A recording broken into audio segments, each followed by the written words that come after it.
o'clock and we have one council member present. And we have a lot of people waiting for presentations this morning, council members.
It's 5 after 10, and we now have 3 council members present. We need 7 for a quorum.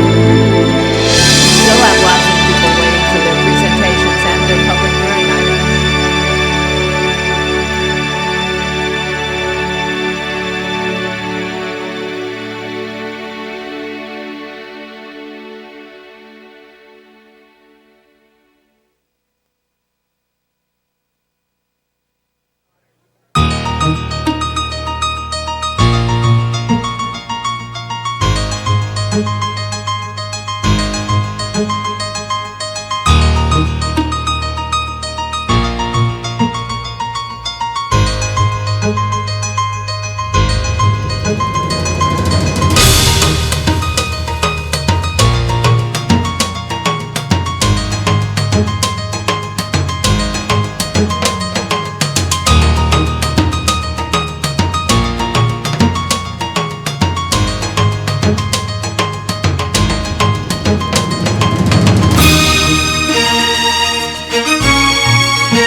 It's time for the council to be in session. We have Mr. Burnson, Ms. Galanter, Mr. Kowski. We have 4 members. We need 6 more for a quorum.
It's 10 minutes after 10, and we have 5 members present. We have 6 members present. We need 4 more for a quorum.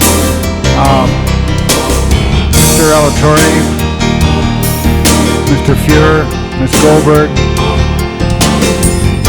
Mr. Ridley Thomas, Mr. Savarnich, Mr. Wax, please come to the council chamber.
The council will please come to order.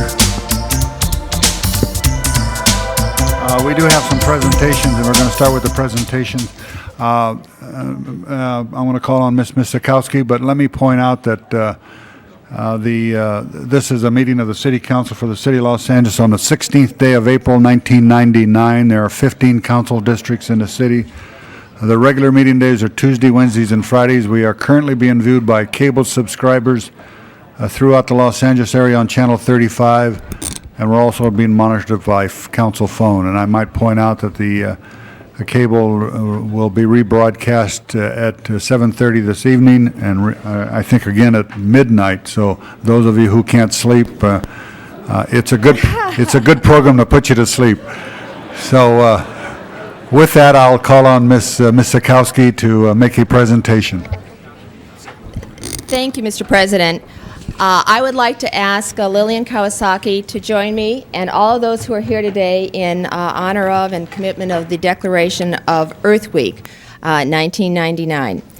Members of the council, as you know, Earth Day was started in 1970 as an environmental teach-in day.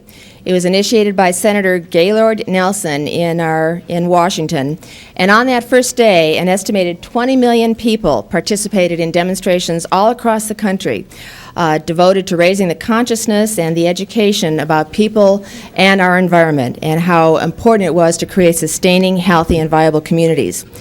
Now we fast forward almost 30 years later, and Earth Day has become Earth Week and an institution. And it celebrates and it teaches And in raising that consciousness and the goals of a healthy, sustainable community, it creates a commitment by people literally pitching in and cleaning up our communities throughout the country. So I am asking the members of the council and members of the community who are here today to help me in the declaration of Earth Week 1999, recognizing the value, the importance to all of us of our environment and committing to keeping it clean and sustaining it. And as part of that Earth Week declaration, I am joined today by some sponsors of people who are going to be participating and organizing throughout the city through their organizational background, commitment to their resources to have a very significant impact on Earth Day throughout our city. They are going to be organizing cleanup events at our beaches, environmental health fairs, cleanups along the LA River, and a number of other organizations that are going to reach out and gather thousands of our citizens to make LA a better place sustainably and environmentally. I'd like to introduce you to some of the groups who are here today who are going to be making part of that difference. We are joined, as you see around me, and I do have a resolution for each of them, which we will present in the back to save a little bit of time, but I want to honor and acknowledge your presence. We are joined today by someone from K-Earth 101, and they are sponsoring an Earth Expo at Universal City Walk on Saturday, April 17th. We have Vice President Wendy Rains, I believe, here from Heal the Bay. Their event is the Earth Fair 99 at the Santa Monica Bay Pier on Sunday, April 18th. Michael Klubach is here. He's the Executive Director of the Malibu Foundation. They are sponsoring Earth Day Adopt a Beach Kids Cleanup at the Dockweiler State Beach on Thursday, April 22nd. We have Dr. Suzanne Lawrence Miller from the Cabrillo Marine Aquarium down in San Pedro. Their event is the Earth Day Fair and Cleanup at the Aquarium in San Pedro on Saturday, April 24th. Amelia Gonzalez is the project director for Niños Earth Centro, and they have organized the Community Keepers Conference and Environmental Health Fair at Mary Andrews Clark Residence, Saturday, April 24th. Melanie Winter is here and is the managing director of FOLAR, or Friends of the Los Angeles River, and they're sponsoring La Gran Limpieza, the 10th annual Great Los Angeles River Cleanup at 9 different sites along the LA River. And finally, we are joined by Don Robinson from the California State Parks Foundation.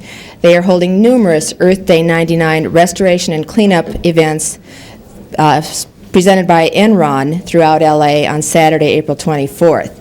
So all of these people, I want to thank you and congratulate you and invite all of our citizens in LA, and we've got a good number of them here in the chambers today, all next week to participate at events in your own local communities throughout the city to make it a better place for all of us. So I'd like to thank you all very much for being here. Lillian, I don't know if you would like to speak on their behalf? No. Okay.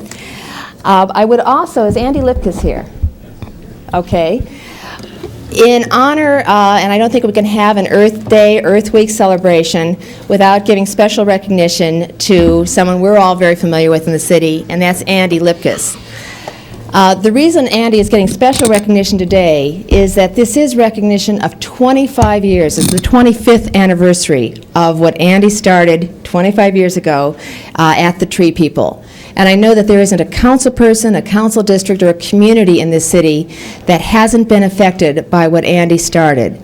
And that is the recognition of saving trees, planting trees, maintaining trees, and creating cool communities as a consequence of that, creating better environments.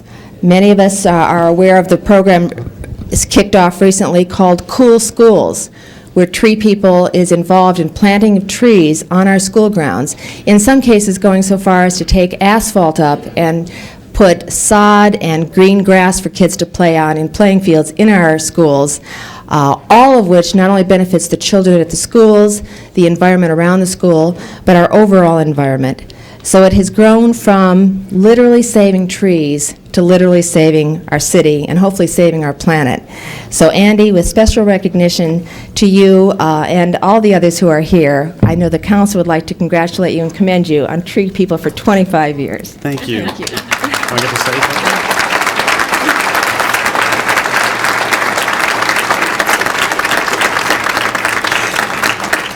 Thanks. It's really a pleasure to be here with everybody. I think we're producing so many Earth Day events. We've taken that slogan, "Every day is Earth Day," to heart, and there's so many on the list that we're not even in the list. But there are literally dozens and dozens of Earth Day plannings all over town in the next couple of weeks. But I guess I stand here as a representative of many, many, many people. It's such a great honor to have the kids from the Open Charter School who are here, to so many veterans who've been doing this work, those of you council people who sort of helped raise me and have made this such a success. I want to congratulate the city. The city itself, with the council's leadership, enthusiastic leadership, has really become in the lead with converting this city so it can actually lead the nation in environmental restoration. I'm really pleased to be able to tell you, council people and the audience here, that Los Angeles is going to be represented in 2 weeks at the President's National Town Hall meeting on sustainable development. The work that Los Angeles is doing with greening the schools, with capturing water, with creating jobs for the environment is going to be featured nationally. And it's something I'm proud to take the honor on behalf of Tree People's members and supporters and volunteers, but it's something I think we all share together. And so we're here as a partnership, and I really appreciate it. Thank you. All right. Thank you. Thank you, Mr. President.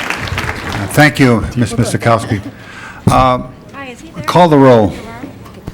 Alatorre, Bernson, Chick, Fuhrer, Galander, Goldberg, Hernandez, Holden, Miskowski, Ridley Thomas, Vornich, Wax, Walters, Farrell, 12 members present and a quorum, Mr. President. Okay. All right. I already pointed out that this is a meeting of the City Council for the City of Los Angeles. Mr. Wax for an introduction, and then I call on Mr. Labange for a presentation.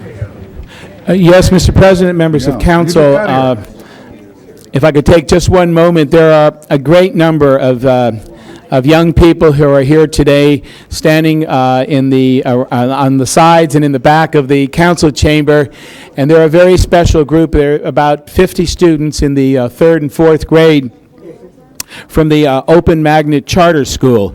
The Open Magnet Charter School is a remarkable institution because it was the first magnet school in the LAUSD back in the 70s, and in the early 90s it became the first charter school in the Los Angeles Unified School District, and it has won virtually every award and honor that a charter school could receive. This particular group, the 50 students in the 3rd and 4th grade, form a cluster within the school called the Yellow Cluster, and they have chosen this year as their theme, building a city, and everything they do this year focuses upon the concepts and teamwork and dynamic of building a city. So they are here visiting us today as part of their overall course curricula for this year, and I wonder if all of the students from the Open Magnet Charter School would stand and be recognized by the council. We're delighted you're here with us today, and we hope you'll visit us on many occasions.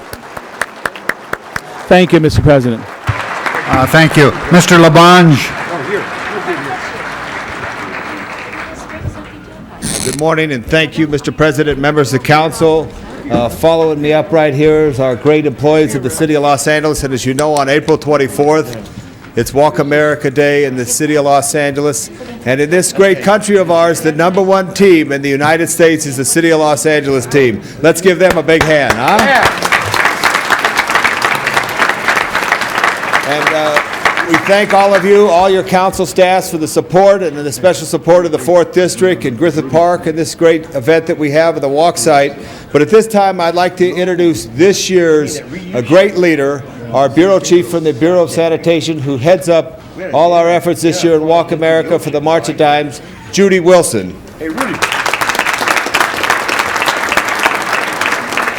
Thank you. I would like to invite all of you to walk with us on April 24th at Griffith Park. We're delighted to have all of you. You have your T-shirts. We've done today's T-shirt day, and I believe we've sold about 6,000 T-shirts at the city. I know we've sold out all of our Beanie Babies, and most of the revenue, though, will be raised through the walk. So any of you that can join us would be delighted to have you. And now I'd like to introduce the Executive Director of the March of Dimes, who'd like to say a few words. Introduce yourself. Thank you. I'm Lori Ganjami, and on behalf of the March of Dimes, I would like to thank Tom LaBonge, Judy Wilson, the Department of Sanitation, all the employees of the City of Los Angeles for their outstanding support of Walk America. Over the past 16 years, more than $2.5 million has been raised by this team and their outstanding efforts. And our goal is to save babies' lives by preventing birth defects, and we could not do it without all their support. So I'd like to thank them all very much.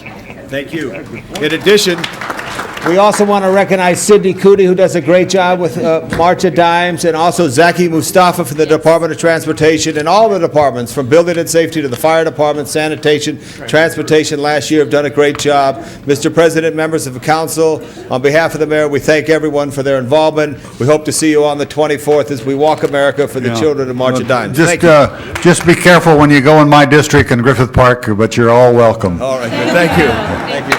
All right, thank you.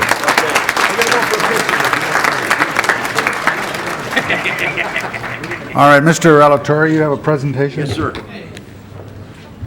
You know, you got, we have a system now, Mark, and you're not always first.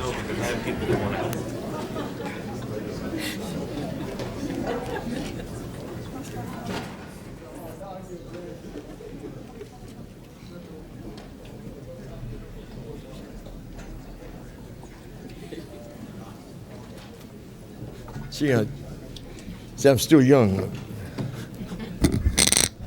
Mr. President and members, you know, I have the privilege of making a presentation to a member of the city family that is retiring after 37 years of very distinguished service. The person that we're honoring today is Don DeBorg, and Don has a very distinguished record with the city of Los Angeles. I don't think there is one member of the city of Los Angeles that can say that they have collected the amount of money that this man in his lifetime and his tenure with the city of Los Angeles collected. He has collected over $18 billion for the city of Los Angeles in his capacity. He started as a tax auditor with the city clerk in 1961, and he promoted up through the ranks within the Tax and Permit Division and was selected to head the division in 1985. And he participated in the development of the tax permit system and the tax permit system and the computer program for it. But more importantly, he has managed both of the extremely successful tax amnesty programs that we have had here with the city of Los Angeles, and as I mentioned, has collected for the city in excess of $18 billion. And he has continuously assisted businesses with tax problems. He has been a valuable resource with the department, helping out businesses and making sure that the city of Los Angeles collects its just share. But not only is he a good civil servant and a public servant, but more importantly, he's a great community servant. He is very active in his church, Holy Family, I believe in South Pasadena. He is very active there. He served our country during the Korean conflict with the United States Army. And he has been married to the same woman for 45 years, Lee, who is obviously part of everything that Don does on a daily basis. He believes in family. He believes in his church. He believes in giving to the community. But more importantly, he believes in collecting a lot of money for the city of Los Angeles. But before I make the presentation, I'd like to have Mike, if he could please step forward. And, you know, I don't know, you know, it's difficult to replace the knowledge that this individual has and the abilities that he has. And it's not going to be something that is going to happen overnight, but hopefully he's helped train somebody that can carry on in the tradition that Don has. And with that, Mike. Today I'll try to avoid going into tears like I did yesterday. This is a significant loss for the city of Los Angeles. Everything that I know, and it's not really much about taxes in the city, I learned from this gentleman, and he is extremely competent. He's a fine gentleman. He and I have had our arguments, but the one thing I will say about Don DeBoard, when we made a decision, I never doubted his loyalty and his ability to get things done. And this is a huge resource walking out of this building, but I do wish him well. He's spent a lot of time here, and he's really served the tax-paying public and the citizens of this community in an extremely distinguished fashion. So Don, on behalf of all the city clerks you've worked for, best wishes in retirement. Thank you very much. Let me, well, Yeah. I figure he could probably get elected now. I mean, he's collected enough money for the city now with the fan club that he has of, he can get elected to political office if that's Yeah. what he wants. Get that over with, Richard, so we can send him back to work. Don, congratulations. Appreciate it very much, sir. Do you want to step into the group shot back there? Or? No. I'd just like to thank you for the opportunities that you provided me within the city family and for this great honor today. Thank you very much. Well, I guess he's not going to be a politician. Thank you for a job well done. Okay. Ms. Galanter, huh? You ready? All right, Ms. Galanter.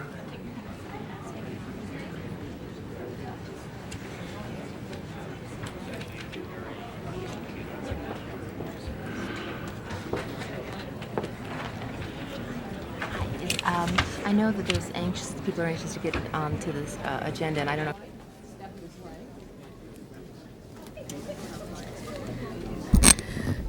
Mr. President and members of the council, I actually have a number of presentations today that came together kind of by accident, and they're all different.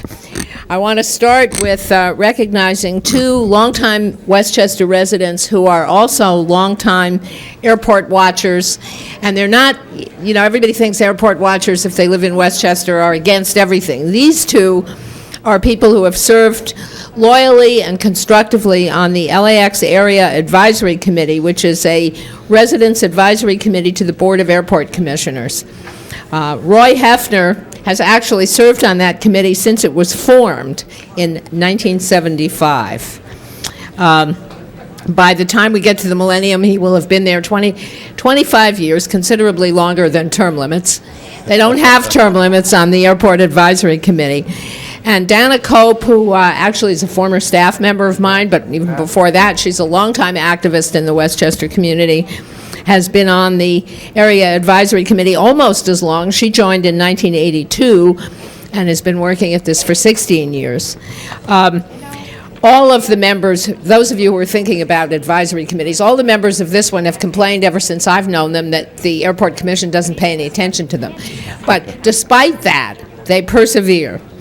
And they are, they're an interesting group, and these two are particularly interesting individuals. The Airport Advisory Committee, just to give you an example of, well, you'll see why nobody pays attention to them on the commission when I tell you this story. The Airport Advisory Committee, after meeting for many years with the airport and trying to address issues of how to make the airport and its neighbors more compatible and making a whole bunch of suggestions, wound up taking a position in opposition to the Commission's proposal to expand LAX according to this master plan that you've been hearing about.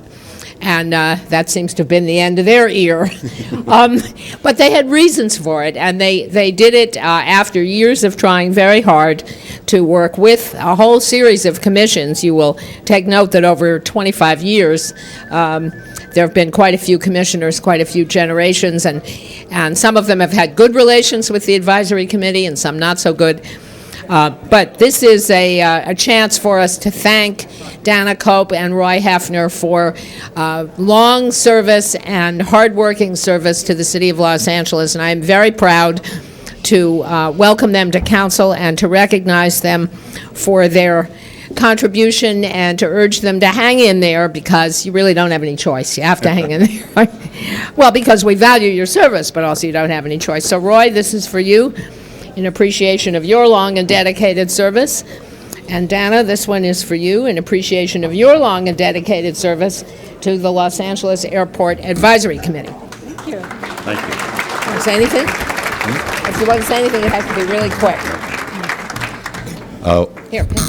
We would certainly like to thank the council for this award, and I'd like to mention that I first met John Ferraro in 1969 when we were working to get a special election in the 6th Councilmatic District for the first time that the council ever had one, and they've had one ever since there has been a vacancy.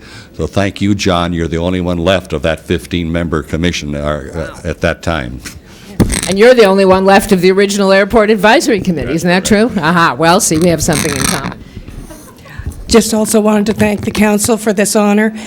We will continue to be out there fighting, and we hope that the council will also consider very carefully our opinions and those of the communities surrounding the airport. There are many issues involved, not just economic issues for the airlines. So we hope we have your ear at least. Thank you very much. Good job. Okay, thank you, Ms. Glanter. Mr. Ridley Thomas?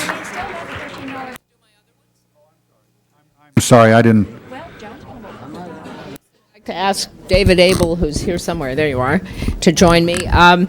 David is somebody that you all know because he comes around and explains government to us on a fairly regular basis, and I think is probably to be credited with having gotten many of us interested in issues of government that we weren't too excited about to start with, like where is this property tax going and what are we going to do about municipal finance in the future? He's an awful pain in the neck about that issue, and it's a really good thing that you are.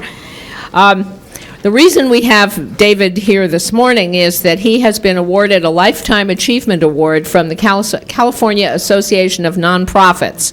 They have a nonprofit policy council, and David was actually presented with his award in Sacramento on Wednesday, on April 14th, so we couldn't get him in here on April 14th. We have him here instead on the 16th. David's been a civic leader, a public affairs consultant, a newsletter publisher, and an all-around civic resource. This is a man who embodies the notion of a civically involved individual. He's, as you all know, publisher of the Planning Report and the Metro Investment Report, where you get the best gossip on what's going on in local government and state government. He's president and CEO of a California-based consulting firm, ABL Incorporated. He chairs CalSTART. He's a corporate board member of Western Water and Super Shuttle International. And he's a member of Assembly Speaker Villaraigosa's Blue Ribbon Commission on State, Local, Fiscal, and Tax Policy. You see, he's been bothering Antonio as well, who figured out the right thing to do is make him work. I left out a few here, didn't I? He's chair of the Los Angeles County Economy and Efficiency Commission. He previously served as program director for Coro in Southern California. He chairs Project Restore to retrofit our real home across the street. There's one more, sits at least on the list I have. I'm sure there are others. He sits on the board of directors for the Los Angeles Opportunities Industrialization Centers. There might be more. Oh, no, there is more. Here's another whole, but no, that's a different one. All right.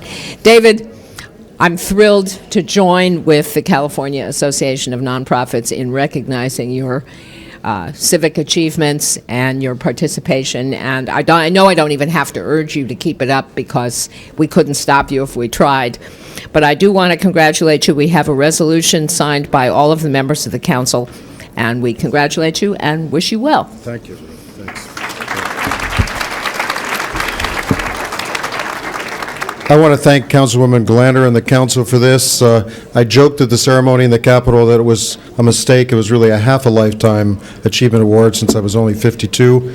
But I know the members of the council know how important nonprofits are and the civic leaders that are here today and the groups that I'm a part of, and that's the energy that makes Los Angeles so fantastic, and I appreciate this recognition on behalf of them. Thank you, Ruth. Thank you, David.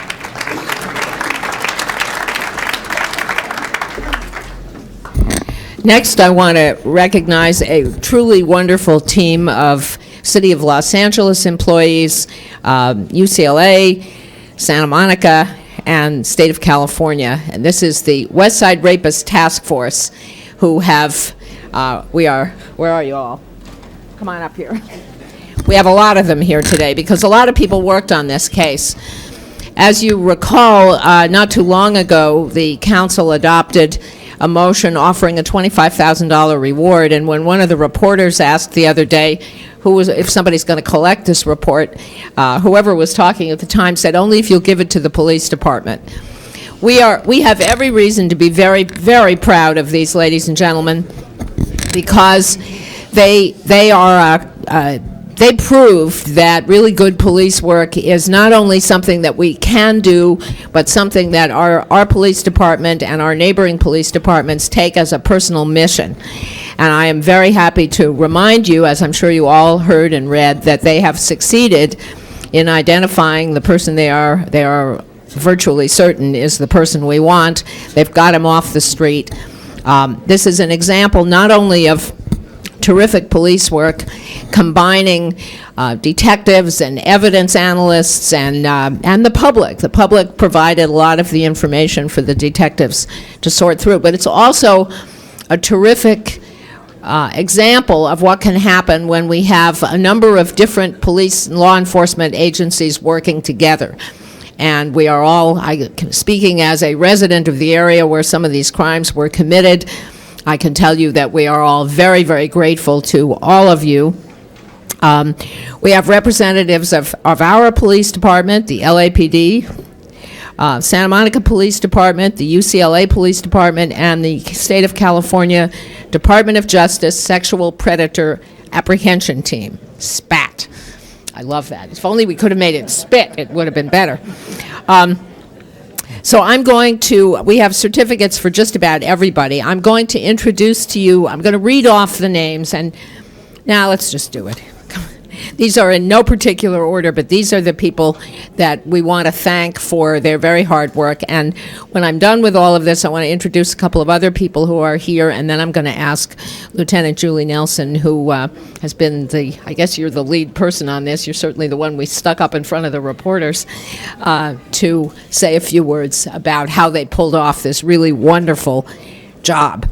So let me start by just handing these out. Lieutenant Julie Nelson from our police department.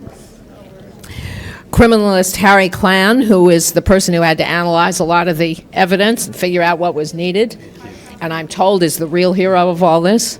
So the scuttlebutt says. There is no real hero. There's a lot of real heroes. Detective Terry Brown from the UCLA Police Department.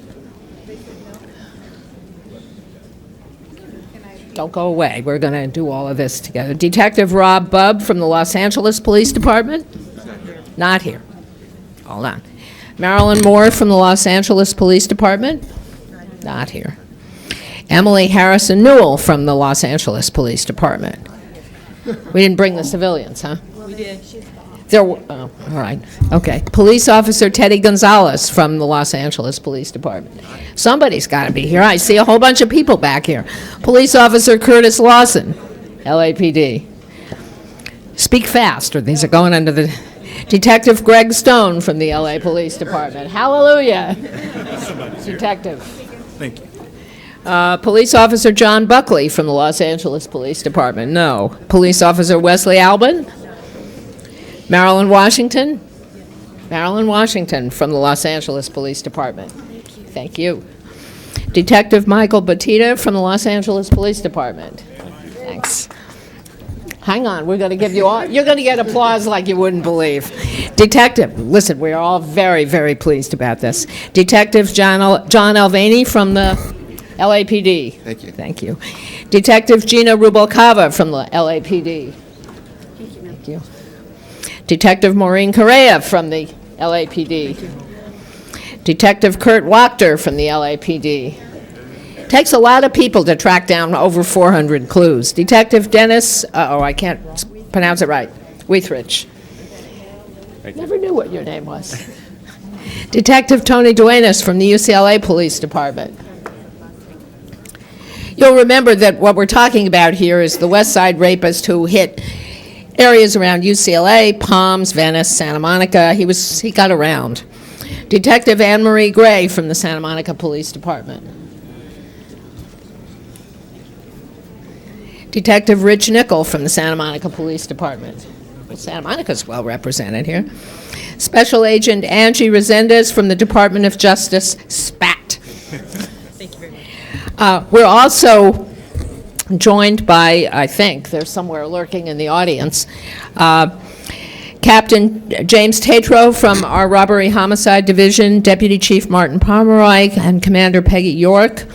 And in spirit, we're joined by a whole lot of other people. These are the folks who did the job. They did it really, really efficiently, and they've got a system in place now that ensures that the next time we have a problem that crosses jurisdictional boundaries, we've got the whole machinery in place to get them fast, get them off the street. So congratulations to all of you, and thank you so much for your hard work.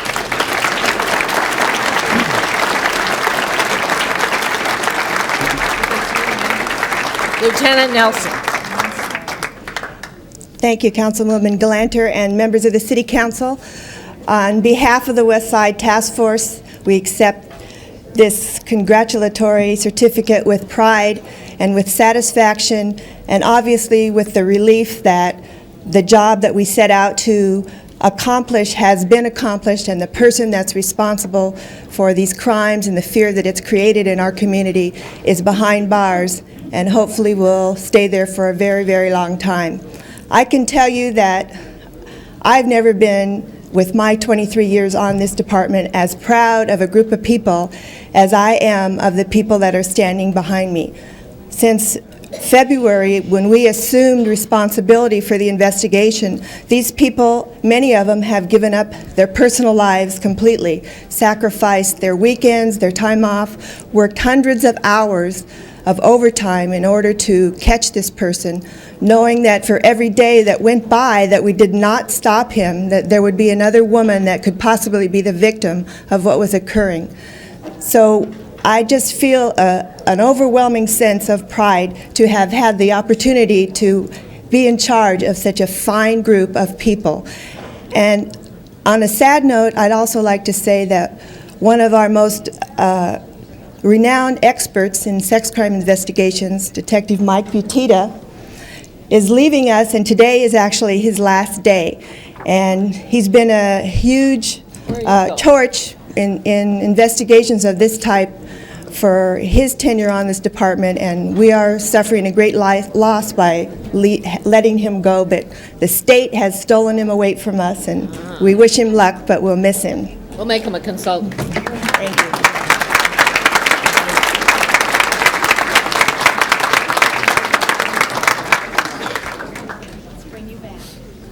Okay, thank you. One more. They weren't scheduled to come in, but then they caught the guy, and it seemed to me we really ought to bring them in and thank them for it. I'd like to ask the Orville Wright Junior High School basketball team to step forward. Step this way.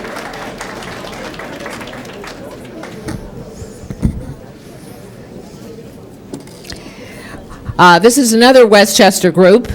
This is the Orville Wright Middle School in Westchester. Their basketball team, the Seahawks, won the 1999 city basketball title in the 6th grade division by beating the Valley champion, Frost Middle School, on Saturday, February 27th. Good for you guys.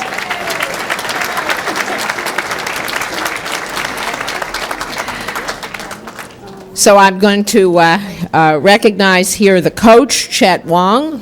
Where's the coach? There you are. Is that okay? Did I get that right? And their principal, John Haydell, who we're going to invite up in a minute. But then I want to specifically recognize the players, and the list here is in a different order from here, so we're going to go off the ones with the real certificates. Calvin Brister. Congratulations, Calvin. Philip Persley. Philip. Billy Ray. You're welcome. Pierre Campbell. Not here. Boy, is he going to be sorry. He won't be on television. Jeffrey Jackson. Mitchell Yoshitaki. Did I say that right? Yeah. Do I get an A? David Messman. Farrell Lewis. Did I miss somebody? Okay. And John Haydell, the principal. And we want to recognize, we let John Haydell in here, even though he's not on the basketball team, because this is Orville Wright's 50th year. And we thought this is a 2-for-1 here, guys. So Principal John Haydell, congratulations on your school's continued excellent performance. I have neighbors in Venice who send their children there because they've decided this is the place to be, and that's the way it should be. This is an LAUSD public school, part of the school district, and this is our principal and our championship basketball team.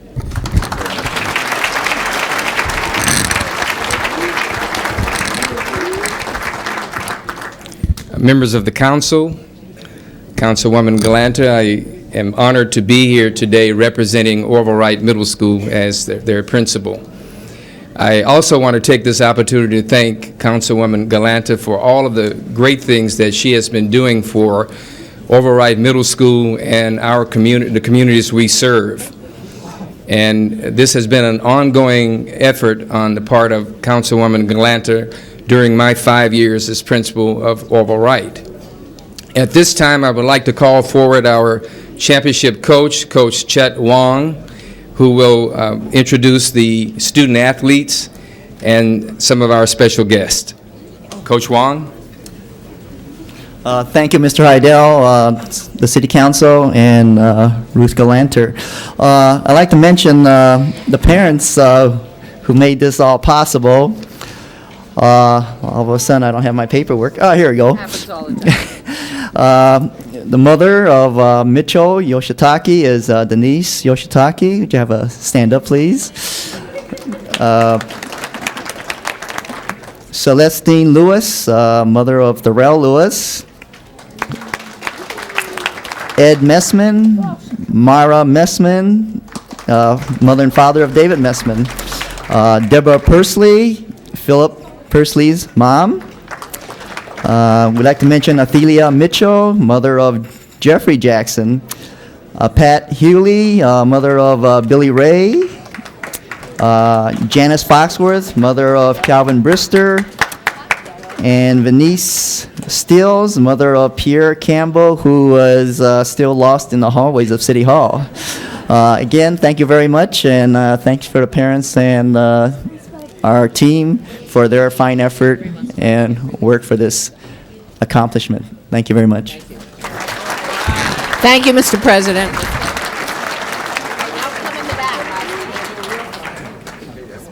All right, Ms. Sikowski for... well, you're not in your seat, Mr. Ridley Thomas, and I can't call on you when you're not there.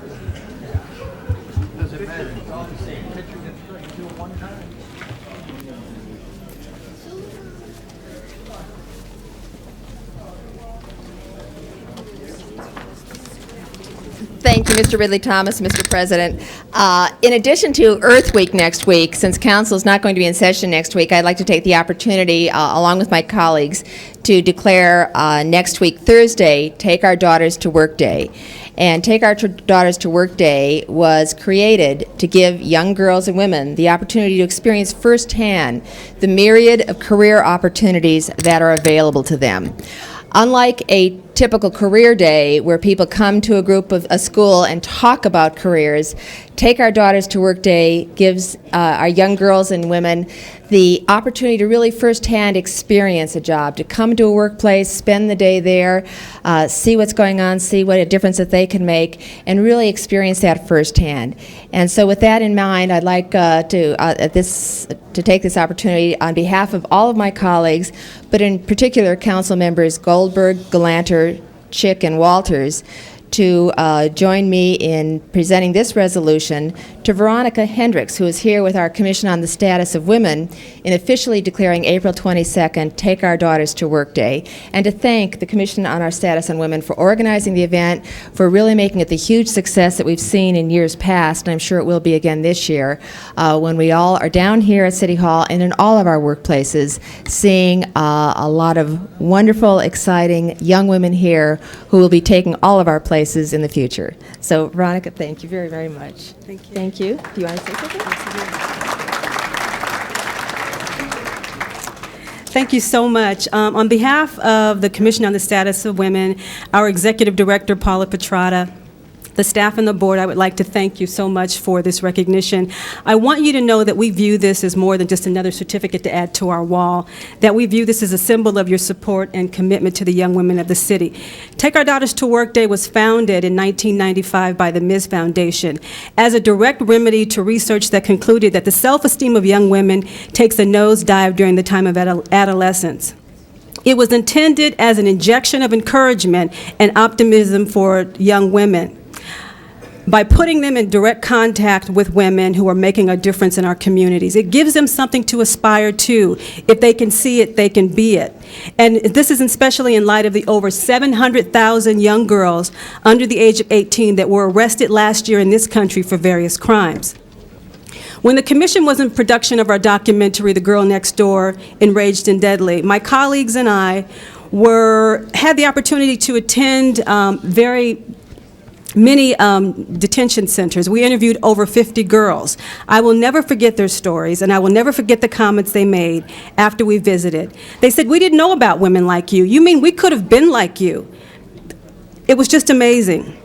That's why Take Our Daughters to Work Day is so important, and mentoring is important. And the Commission, as many other departments, have incorporated young volunteers as part of their staff. It's our attempt to expose them to the business, to protocols, to professional ways of doing things, and also to serve as mentors. We've watched these young women grow and develop, and it has been a very rewarding experience. One of our volunteers is here today. Her name is Gohar Arut Union, and she has a few words she'd like to say. My name is Gohar Aritunian. I'm a volunteer worker for the Los Angeles City Commission on the Status of Women. I'm very happy to help them in any way I can. I have helped them to organize this event, Take Our Daughters to Work Day, which will take place on April 22nd. I think this event is a great benefit for the girls, and I wish there were events like these when I was younger. And I want to thank the Commission on the Status of Women for giving me the opportunity to learn more about helping people in need and in women's issues. I also want to thank the council member, Ms. Sikowski, and the council for their support for Take Our Daughters to Work Day. Thank you. Thank you.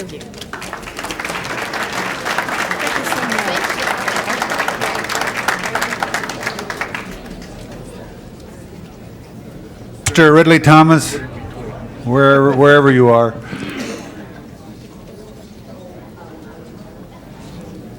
Thank you, Mr. President. I'm here making sure that those who wish to visit you are properly escorted in your best interest.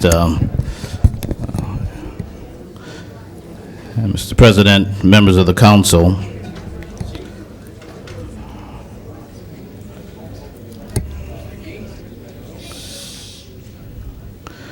it gives me a considerable amount of pleasure to invite to the podium Ms. Margot O'Connell. Margot, would you please join me? Oh, here you are. And I want to acknowledge her, Mr. President, members of the council, as someone who has devoted over 20 years of time, effort, and resources to the improvement of life in the city of Los Angeles. The renaissance occurring in the Exposition Park, University Park area of our city is due in part to the leadership and commitment of Margot O'Connell. For the past 4 years, she has served as president of the California Science Center's Board of Directors. During that time, we have seen a number of significant accomplishments in Exposition Park. The completion of the first phase of the California Science Center, the creation of Jesse Brewer Park, the addition of multi-purpose sports fields, and the Exposition Boulevard landscape median. All of these improvements have led to the further revitalization of that important area in our city, along the Figueroa Corridor and throughout the surrounding community. She was busy for many years prior to her term as board president. Since 1978, she has actively volunteered and served as president for one of the Science Center's support groups called the Muses. And that group is committed to raising funds for educational programs for youth in our city.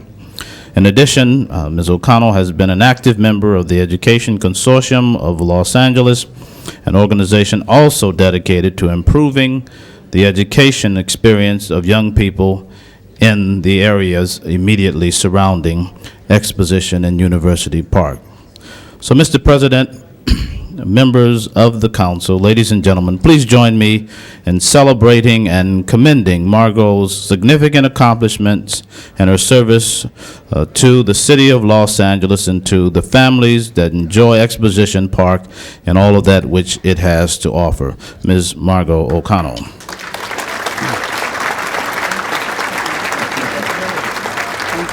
Have a word. Councilman Ridley Thomas, you have really been an inspiration to all of us in Exposition Park. You are one of the movers and shakers of so many things that happen there.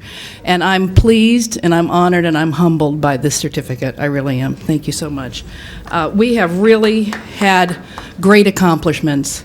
And thanks to our particular public-private relationship, we have had so many people involved in this process. And I'm just pleased to be a small part of the whole thing. Thank you. Appreciate it.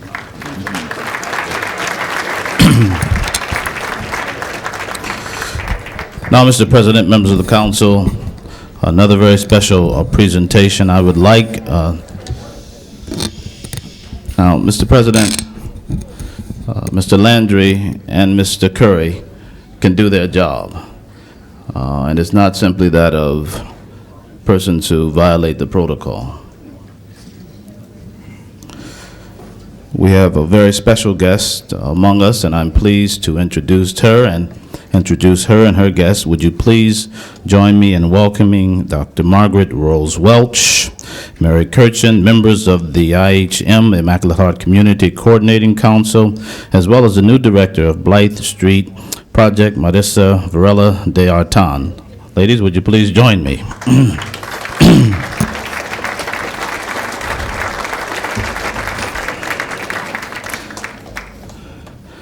Mr. President, members of the council, this is a story that many of us know quite a bit about.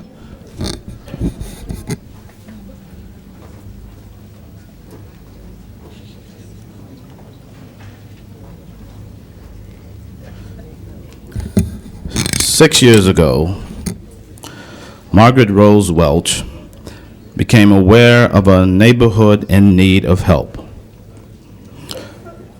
Blythe Street in Panorama City was home to about 5,000 people. The record will reflect that community was predominantly Latino who lived in an area plagued by poverty and the ravaging consequences of violence. Today, the quality of life along Blythe Street has improved in many significant ways, and that's due to, in large part, the efforts of Margaret Rose Welch. Margaret Rose Welch recently retired as founder and director of the Blythe Street Project, also known as Casa Esperanza, a program coordinated by the Immaculate Heart community. Casa Esperanza provides many services, medical services, classes in parenting, employment skills, English as a second language, legal aid, and many other services, not the least of which is gang intervention helped with community organizing and resulting in a number of community events, festivals, and the like. But Blythe Street is only one chapter in Margaret Rose Welch's book of accomplishments and contributions to the city of Los Angeles. Her other titles include former president of the Immaculate Heart Community, founder of the Immaculate Heart College Center, board member of Healthy Choices, a program for teens, parents, and their families. She will also continue as a volunteer, an active volunteer with the Blythe Street Project. But Mr. President and members of the council, I wish for you to know her as one who has distinguished herself as a professor of sociology and psychology at Immaculate Heart College. And she was and will always be one of my very first college professors in the area of sociology and psychology. So please join me and those who are with her, Ruth Ann Murray, my former principal at Immaculate Heart High School, Teresita Venegas, and as well as Natalie Ambrose, one of the first persons we met and taught at high school at Immaculate Heart, where she was a math teacher and served in another of capacities with Brotherhood Sisterhood USA, and the new director for the Blythe Street Project. All of you, please join me in saying a big round of applause and thank you to Margaret Rose Welch for her tireless work and commitment to improving the quality of lives in our community.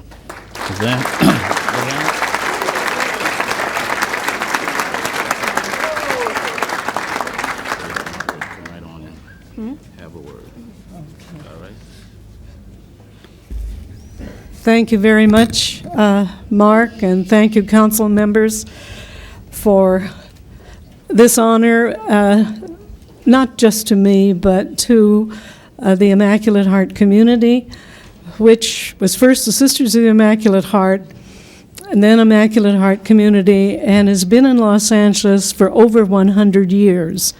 So it's a very special day for me.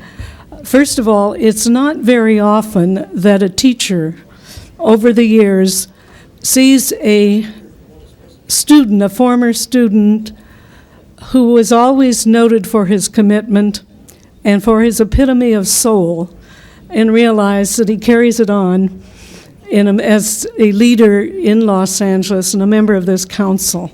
I'm very proud of Mark. I don't think I was as strict a disciplinarian as he was, but yes. But I'm very happy because, too, with the Immaculate Heart community, as I say, being here at this time as we are moving towards a new millennium, the community developed schools, colleges, hospitals, and 6 years ago, we looked to see that we most need to focus and took the Blythe Street Project to really help the most impoverished people. Our mission is to work to build relations in society that will foster the access of all people to truth and human dignity and full human development.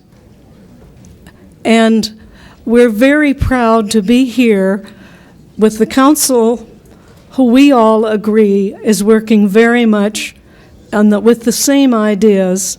And a very famous Los Angeles artist, Sister Corita Kent, who was a member of our community and died a few years ago, she has a beautiful serigraph that says, "To be fully alive is to work for the common good." Mm-hmm. And I was so thrilled that we're surrounded in this whole room with people who are working through for the common good and therefore are fully alive, and we are deeply grateful. I would like to say that Maritza Artan and Maria Gutierrez are the new director and assistant director of Blythe Street. Both of them are Latina immigrants who worked very strongly with your LA Bridges program And it was there that they too realized the desperate need of the people of Blythe Street and have come, and I feel very happy that they are going to take over. Thank you very much. Thank you.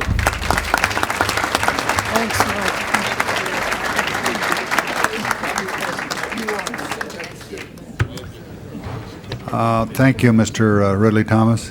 Mr. President, I know of your strong and enduring relationship with the Immaculate Heart community, located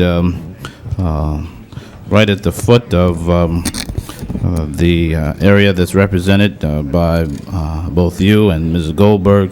They play an entirely constructive role in the life of our city. Would you now take just a moment? You saw from young people earlier today from one of our local schools who have distinguished themselves in the area of athletics.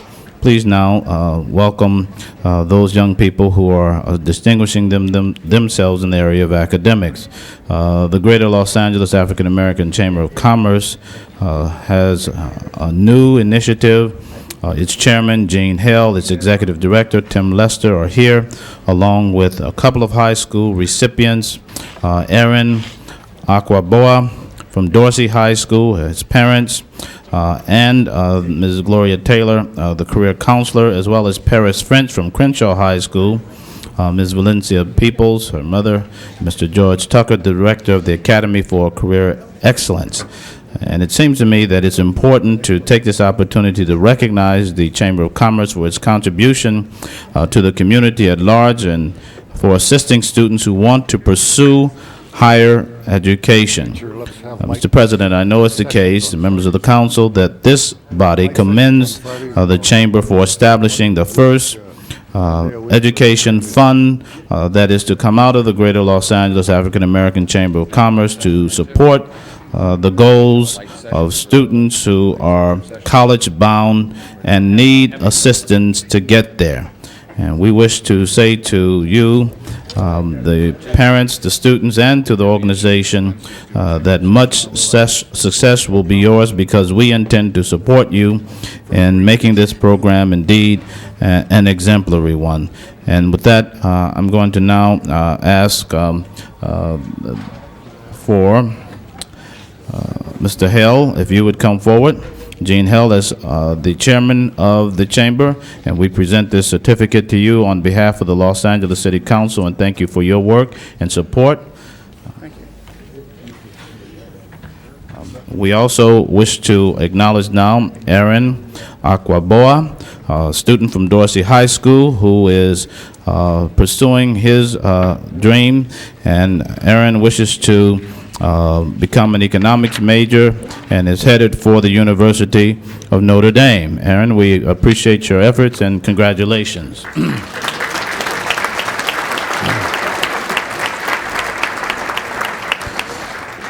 And we also wish to take this opportunity to acknowledge Paris French, who is headed for Radford University, and her intention is to major in business, fashion major, and we say to you, Ms. French, we wish you all the best as you pursue your career and educational goals and objectives.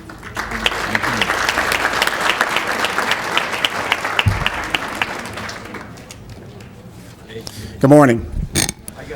I just want to take this opportunity to say thank you for giving us the opportunity to come here to show you that we are about promoting our young people in the community.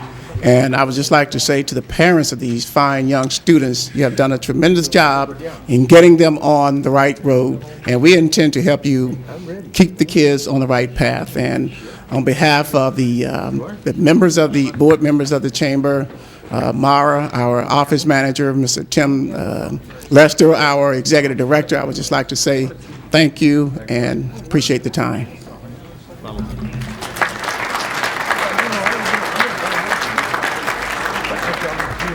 Thank you, Mr. Ridley Thomas. Ms. Goldberg?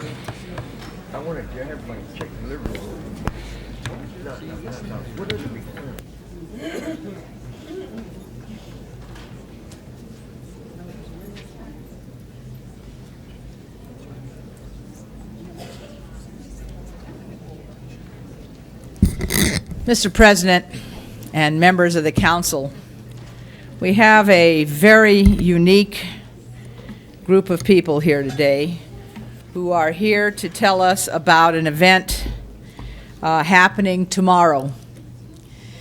And it is not an easy topic that they are talking about. They are talking about sexual assaults against women. They're talking about rape. And they are bringing together more than 400 women who have been raped in their lives to a conference at the downtown library to try and find a way to give voice to the things that have happened to them, to try and give them an opportunity to have a chance to heal those scars, which are far more than physical. And I think it's truly a remarkable, remarkable program that they're putting on. All of the event, including childcare and lunch, will be free. It'll take place between 11 a.m. and 4 p.m. And I wanted to present to you the folks that call themselves the Rainbow Sister Project, because it is really people from all walks of life who are affected by this. Sometimes people tend to think it can't happen in their community or to someone like themselves, but the reality, unfortunately, is otherwise. Probably the most alarming statistic about rape is that there is no prototype of the rapist. It's not some maniacal individual. It's frequently someone the person may have met or that they have seen before. And it is really a horrifying experience, I can tell you. So people are speaking out, women are speaking out, and I think you brought a tape today. I wanted to see if maybe we could see the tape, and then I'm going to give the presenters of this program an opportunity to say a few words and present them with a resolution that thanks them for this pioneering effort in reaching out to women from all communities to find a way to begin the healing. So if we could have the tape, I think you'll find that this is very enlightening.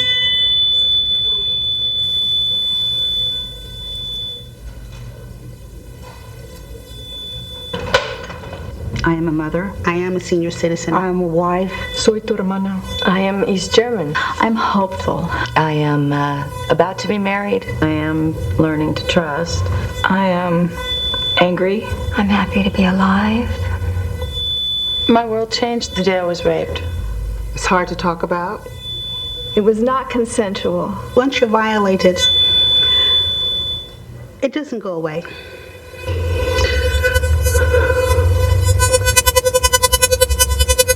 I was really afraid to speak up about this, talk to other people, because it's an amazing difference. I am a survivor.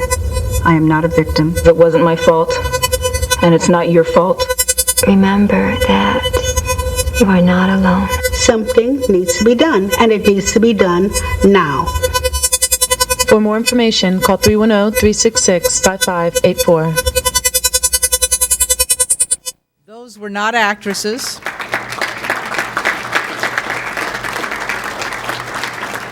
Those were women of enormous courage, because it's a very difficult topic to speak about. If we were to survey all of the women in this room, I think we would find a surprising number who have not talked about what has personally happened to them in this particular arena.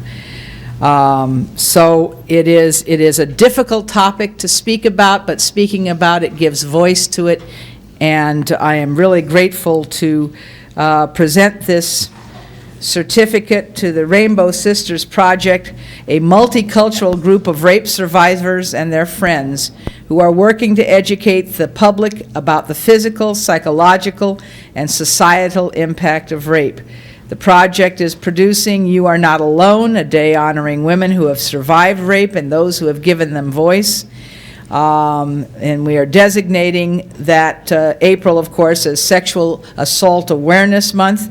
It will bring together rape survivors and other women from Los Angeles' ethnically and economically diverse neighborhoods to focus on recovery and healing. It will be a celebration of life filled with music and poetry, inspirational stories of courage, culminating in a healing ceremony honoring all survivors. The event, by the way, if you are listening to this at home, is free. Lunch and childcare are provided so that anyone who wishes to attend may do so regardless of financial circumstances. And so it is my pleasure and privilege to join with my colleague Mike Hernandez in commending the Rainbow Sisters Project, its coordinators Rosanna Hill and Karen Palmer, for their outstanding efforts to provide a supportive environment in a central location, creating a healing sense of community for women who have survived rape and often remain isolated in their shame and pain. On behalf of the sexual assault survivors and their families and friends, we sincerely thank the Rainbow Sisters Project for reminding everyone whose lives have been touched by rape that they are not alone.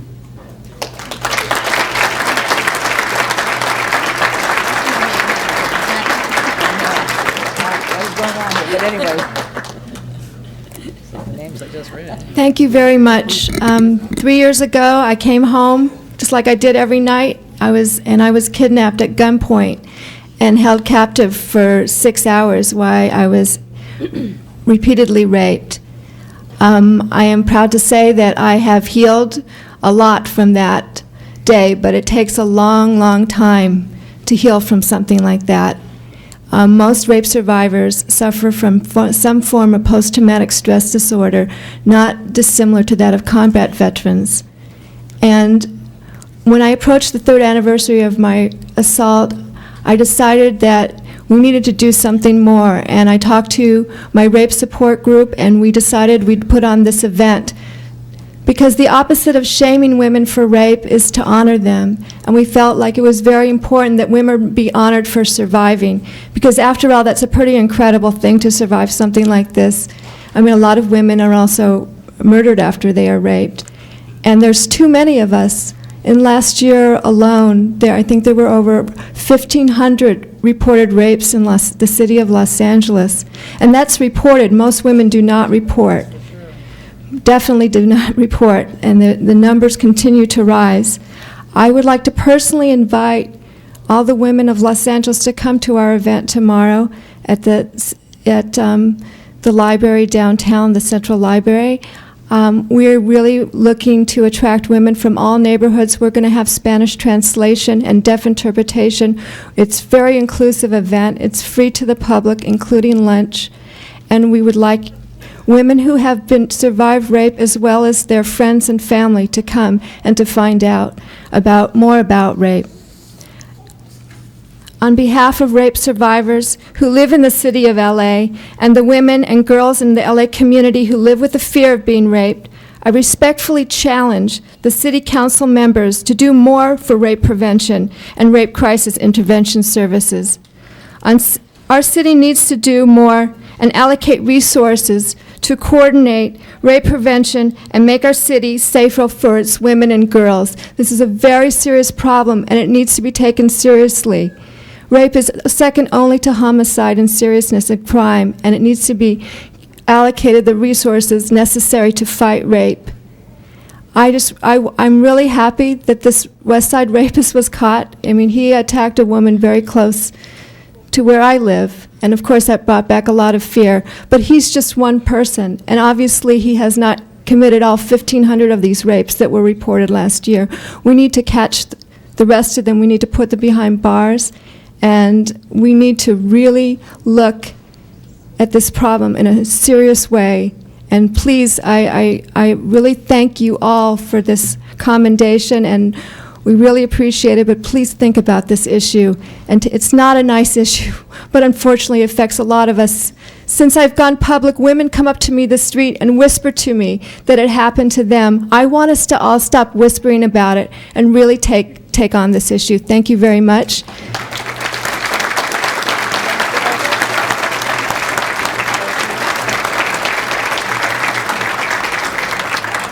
I would like to introduce one of the executive director of one of our co-sponsoring organizations, our event tomorrow. Her name is Patty Giggins, and she's the executive director of the Los Angeles Commission on Assaults Against Women. Thank you. Thank you all. Thank you for honoring this project that's happening tomorrow, because by doing so, you really are acknowledging that among us in our city are so many women, girls, and their families who have suffered and survived all different kinds of sexual assault. Our organization is a rape crisis center. We are the first rape crisis center in our city and in Southern California, and we are there for survivors 24 hours a day, and we're the people who know about the rapes that don't get reported to the police. And there are, as Karen mentioned, there are so many. So there's so much to do, and thank you for today, and thank you for all the support that you give us.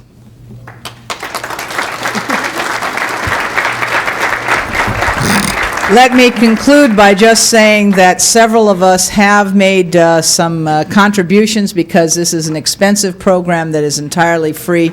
If you and your office holder's account have not made a contribution, I would urge you to do so, because this is quite a unique event, and it will dramatically improve the lives, I'm sure, of everyone who attends, because there is something healing about doing this together.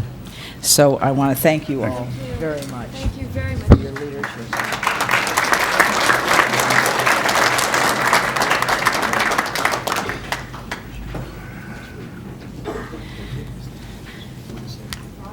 Rod, I think I left my little yellow piece of paper on my desk, so let's, and my glasses. Oh, I got my glasses.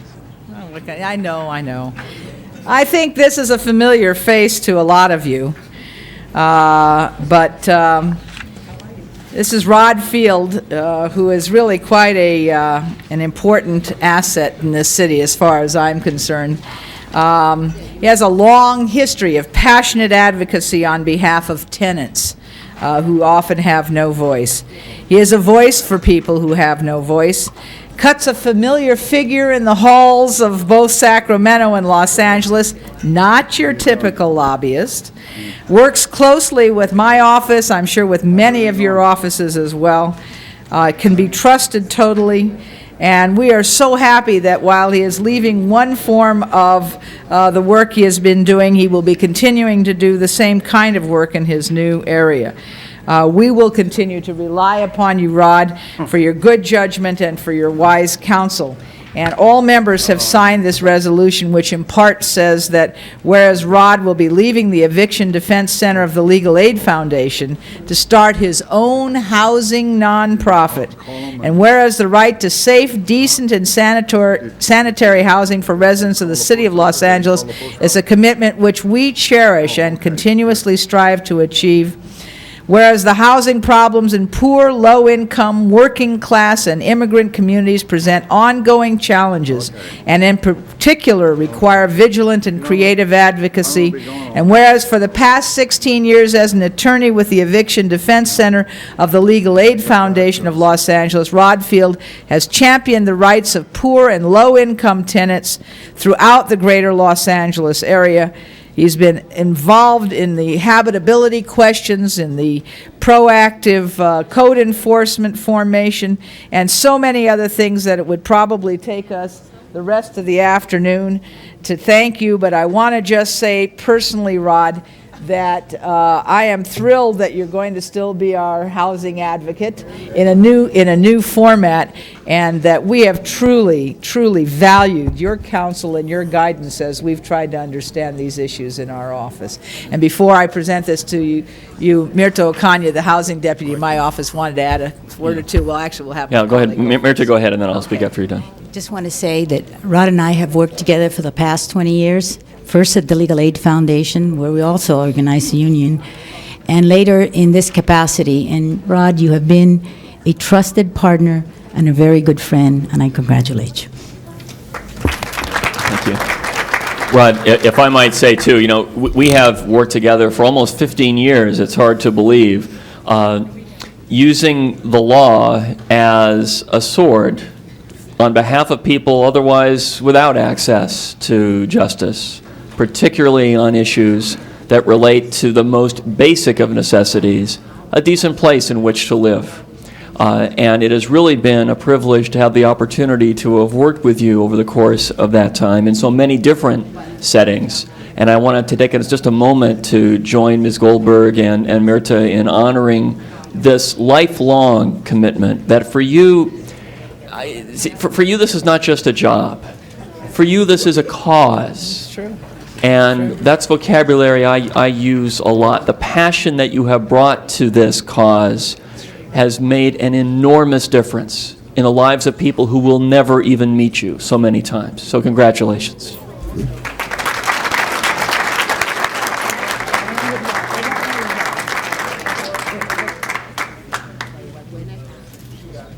Hey, oh, okay. Okay. Okay.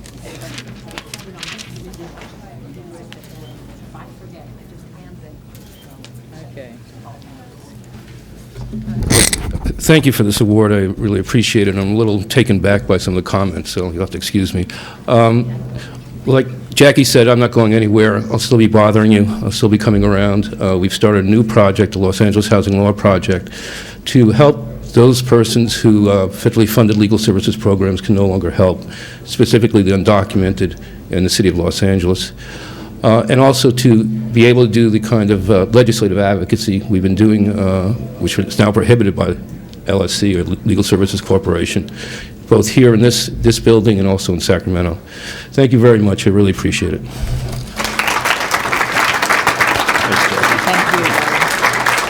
Thank you, Ms. Goldberg. Okay, the next item. Approval of the minutes. All right, Mr. Hernandez moves, Ms. Sikowski seconds. There's no objections, unanimous vote. The next item. Commendatory resolutions for approval. There's no objections, unanimous vote. We have ordinances 1, 8, and 9. Are there any specials by council members? Ordinances 1, 8, and 9? If not, prepare the roll on the ordinances 1, 8, and 9. Tabulate the vote. Well, we'll call it special then. 1 and 8 we have. Prepare the roll. Tabulate the vote. 13 ayes. That is approved. Now we have 2. We have Miss Ellen Oppenheim. This is Mr. Fuhr. You want to recommend this approval, or shall we reject it? I'd like to have about a 2-hour conversation about it if we could. No, just a minute. The first thing I want to say is that I had an opportunity to participate in the selection of Ms. Oppenheim and have talked with her both then and since. And she is, I think, going to be a marvelous new general manager. But I want to say just one more word. Rick Sessinghaus is here in the audience, and as I did in committee this week, I'd like to just focus all of our attention on the fact that Rick stepped in and filled the breach in an exceptionally strong way. And all of us owe you a real debt of gratitude, Rick, even as we invite Ms. Oppenheim to join the family of the City of Los Angeles, and I know you're going to do a remarkable job as the new GM. All right. I would like to second her nomination. Okay, prepare the roll. Tabulate the vote. 13 ayes. Ms. Oppenheim, you've been confirmed by the City Council. We expect you to do a good job, and we know you will. Thank you very much. Okay, forthwith on that. I appreciate that.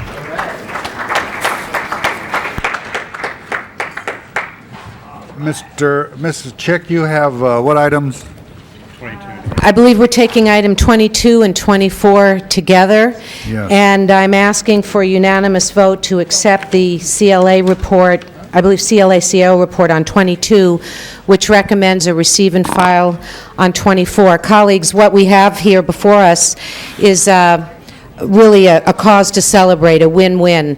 I want to thank my colleague, Mike Hernandez, who worked so hard to balance all the needs of human services delivery, and my colleague, Mark Ridley-Thomas, who drew our attention to the pressing needs of domestic violence shelters, especially after hearing this presentation about crimes against women. This is extra money, and it's a good thing, so thank you for your vote. Okay. Ask for another vote. Okay. Let's go. I want to go. Let's Mr. go. Ridley-Thomas? Come on, Lauren. Mr. Alatorre wishes for me to say that he has been a long-standing advocate of projects of this sort. Well, thank you. And Mrs. Chick, your intervention Mr. Hernandez, your leadership has been useful. That brings us to a result that Mr. Burnson is pleased that I'm acknowledging. And, Mr. President, Okay. when you get a All right. chance, I'll speak for 30 more minutes. Thank you so much. Prepare the roll. Tabulate the vote. 13 eyes. Those are approved. Forthwith on, we're going to forthwith everything today. Okay, we have some continuations. Let's do those next. Item number 6, a request to be continued till April 28th. There's any objection to that? No objection to that, but I'm just about to bring in another motion that I'd like to have go with it as soon as I Yes, get the that's seconder fine. to sign it. Okay, 6 is continued until the 28th. Item 7 is continued until the 30th. Yes. And item 20 till May 18th. And item 20, May 18th. Assume there's no objections to any of those, so they'll unanimous vote. Mr. Savornich. You take item 23 now, Mr. President? Yes. We have item 23 before us. It's my I know there are a lot of people want to be heard. There have been public hearings after public hearings. We've had public hearing on this item. Mr. Alatorre, I'll run the meeting, please. So we will make all the cards part of the file, Mr. Savornich. Yes, Mr. President, if we could ask staff to please come forward and be seated at the center tables. And Mr. Alatorre, Mr. Farrar is running the meeting. And Mr. President, with your permission, Mr. President, what I'd like to do is just make a brief introductory remark, have staff make their presentation, and then I would like to be recognized as the chair of the Housing Committee for my report, and then I believe my colleagues would have items that they would like the council to consider also. Mr. President, as staff begins to set up their presentations, what we have before us on item number 23 is continued consideration of the reuse plan for surplus Navy property in the community of San Pedro, the property being deemed surplus by the closure of the Long Beach Naval Shipyard. As you recall by our conversation among this body of a couple of weeks ago, a similar plan was approved in 1995, generated by the closure of the Long Beach Naval Station. On March 30th, when this item was last before the council was hesitant to approve the plan as it was submitted and requested that the plan go back through the process, first through the reuse committee, then through the joint committee of Plum and HCR, and then back here today for council.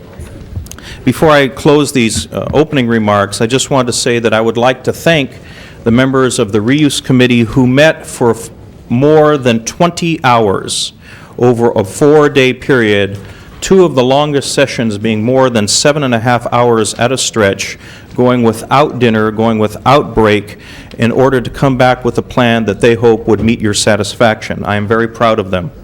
One of the other things I would like to acknowledge, yes, they did a very good job. The other thing that I would like to thank is the members of the community who took time out of their very busy day, and during my comments I will recognize them for being here. With that, Mr. President, members, I would like to ask staff to make their presentation. After their presentation, I would like to make mine, and then I believe, colleagues that would like to make theirs. Mr. President, if we could have staff, I believe planning staff is ready to go. Thank you. Meryl Edelstein, City Planning Department. We attended the meetings of the San Pedro Area Reuse Committee, which resulted in, on April 13th, in a modified recommendation from that committee, and I would briefly go over that with you. One of the changes recommended by the Reuse Committee was to increase the number of units allocated to the homeless to 76 units on the Palos Verdes site instead of split between the 2 sites. And they also recommended a change in the preferred homeless provider to the South Bay Crossing, substituted for SPEC. An additional recommendation was an increase in the allocation for affordable housing sweat equity home ownership units. Those would be on the San Pedro site, 33 units on the south side of John Montgomery Drive, through an RFP process through an appropriate city agency. They also recommended that the swale area, Area B on the San Pedro site, be set aside for recreation. They also indicated a limit to the number of units which would be demolished for the REI Research and Biomedical Research and Education Park to 68 units, and recommended the balance of that San Pedro site for housing supporting REI. On the Palos Verdes site, the reuse committee continued the recommendation of Area A for 86 units of student housing for Marymount College, and recommended an additional 44 units, totals 32 units for homeless providers on parcels D and C. The remainder of the site, parcels B and F, remaining portion of C, as well as the landfill area, was recommended for the prep school, Rolling Hills Prep, for a secondary school, as well as a school for learning disabled students and recreation facilities. In addition, the monetary contribution from the education uses was increased to approximately $2.2 million to be overseen by LASA, to oversee for homeless housing. That, in brief, was the recommendation of the Spark Committee. At the Joint Council Committee meetings, there were 2 proposals, and there was not a consensus reached on those items. That concludes my report. Thank you, planning staff. I do believe also that city attorney has a... Hello? Thank you, Mr. President. I believe city attorney also has a report. During your last session, Councilmember Goldberg requested that we get a letter in writing from HUD defining the affordable housing availability. And the letter did come just recently, at least a fax of the letter came. I don't have the hard copy yet. But it states that there is no authority for discounted conveyance of federal property for affordable housing purposes per se. However, that we might consider transfers under Public Law 105-50, which is conveyance for self-help housing available at a 75% of fair market value reduction. And HUD is currently working in the process of preparing regulations which would facilitate that program. Okay, thank you. All right, Mr. Savarnich is, I'll call on Ms. Sikowski. Thank you, Mr. President. As was indicated, we had a second joint meeting of 2 committees and had 2 different recommendations. There were 3 members of the 2 committees who voted for Mr. Savornich's plan, which is representative of a version of the Spark recommendation, and 3 members of the committee who voted for another motion. I am going to move a substitute 23A, and I know from my colleagues this has been very difficult to follow, but if I can just run through 23A, which is on your desk, I think you'll understand. What this does is attempts to heed what the council told everyone, what the council did in the last time this was before us. After we sent it back to Spark for reuse and reconsideration, there were some concerns expressed by the members of the council. Some of those concerns were the issue of the appropriateness of giving as many of the units as was recommended to private educational institutions. There were concerns, and legitimate concerns, about the regulations and whether or not the regulations precluded us from preserving some of this housing and making it available for home ownership, for low and moderate income housing, without the homeless component. We were told by our staff that that was not allowable under the federal regulations. We have subsequently learned that that is not entirely accurate. We can, through a sweat equity provider, something like Habitat for Humanity, give a significant number of the units to a sweat equity provider who in turn would make these units available for home ownership, for low and moderate income working families, and be not related to the homeless providers. That is available, and that is what my motion 23A accounts for. It still attempts to preserve as many of these units as possible and attempts to preserve a balance of what Spark recommended. We keep in this recommendation the REI, Harbor UCLA Medical Enterprise, which is both research, education, and related to a hospital, so it is an economic development part of it. We keep in this package the Marymount College, which will preserve some of the units for student housing as it relates to an educational use there. What it does exclude is the Rolling Hills Prep institution. There's nothing wrong with Rolling Hills Prep as a school. It's a very good school. It's a school now located down in this community and has a viable campus. But its proposal for this project would entail the demolition of the majority of the housing units given to it. What it also recognizes in an effort to preserve up to 300 units, 303 to be exact, it specifically allocates those units to SPEC. SPEC is a locally based enterprise community of San Pedro and adjoining area residents who said, we think this housing should be preserved, we think it's viable, and we think we can provide it under the specifications of the regulation for appropriate transition housing for seniors, veterans, and their families who have been homeless and have now committed to, with help, change their lives. It commits 56 of the units to New Directions, which specifically spoke here on behalf of veterans, specifically has worked in and near my own community in providing high-quality transition homes for veterans. It also takes specifically 100 of those 300 units to be preserved and makes it available to Habitat for Humanity, which is the entity that talked to us about putting their own sweat equity in. We are aware from our own city attorney and city planning department and HUD that they are already working on interim guidelines for this kind of institution, so it is timely, and they could take this opportunity or however it will be revised by applicable law, and make that housing available for people who are transitioning from work from welfare to work and really providing viable opportunities. Members of the council, a number of your staff people came to my office yesterday and saw the video of this housing that we're talking about.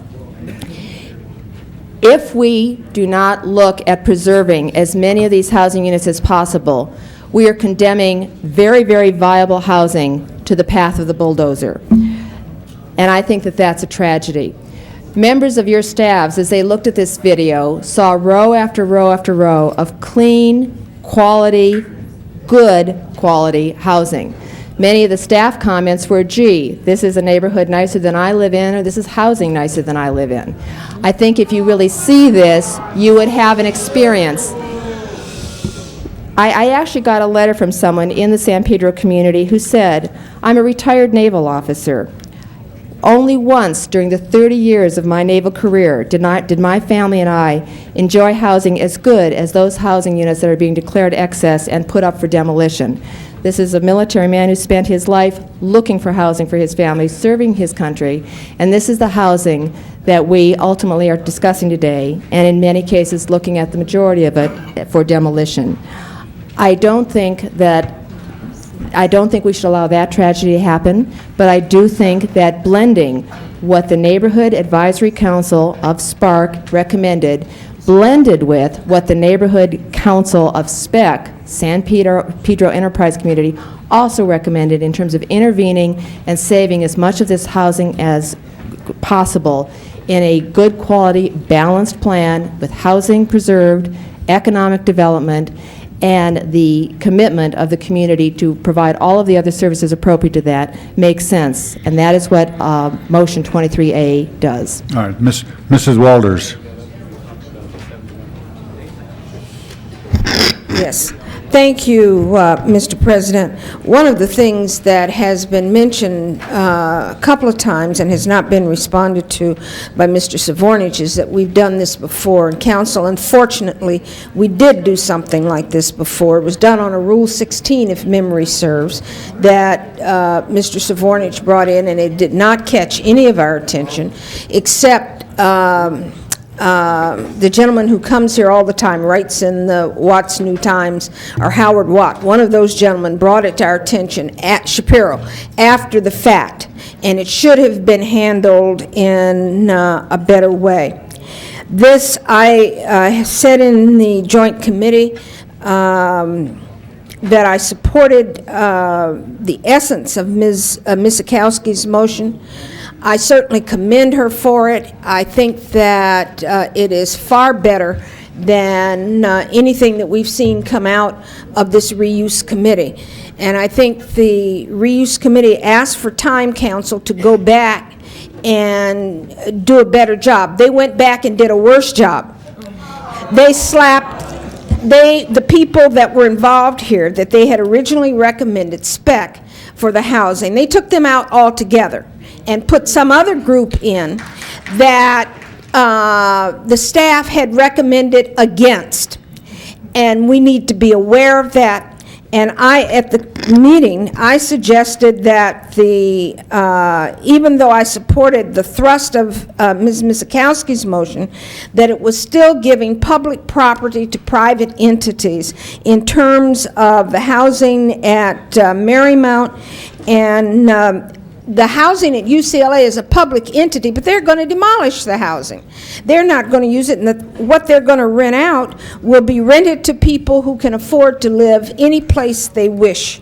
And so I would disagree with that and would ask that that be restudied, the Marymount, the UCLA, and the Marymount and the UCLA be restudied. I think that housing could be redistributed to Habitat, to New Economics for Women, to the New Directions. There are a lot of entities that this can be redistributed to. I think that the committee that was established was very narrow. I think that what we need to do is to have another committee established that takes in a broader range of people, our own housing department people,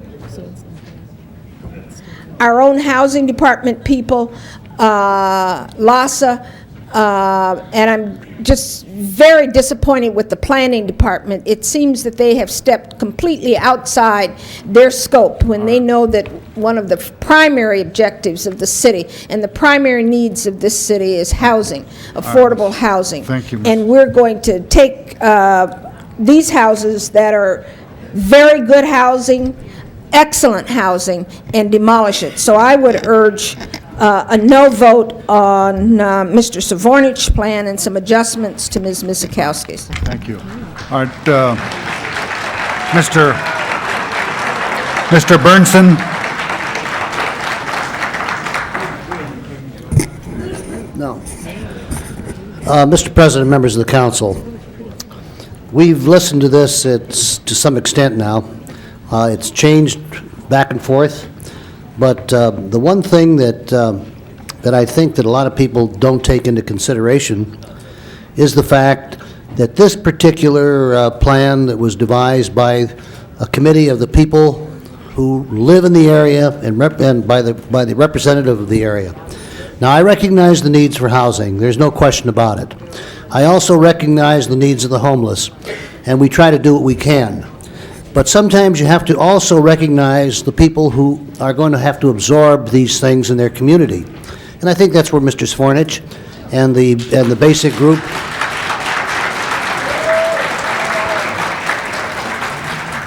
one of the reasons that this was before the Planning Committee as well as the Housing and Redevelopment Committee is the fact that it's the responsibility of the Planning Committee to make decisions about how our actions impact the communities where these projects go into.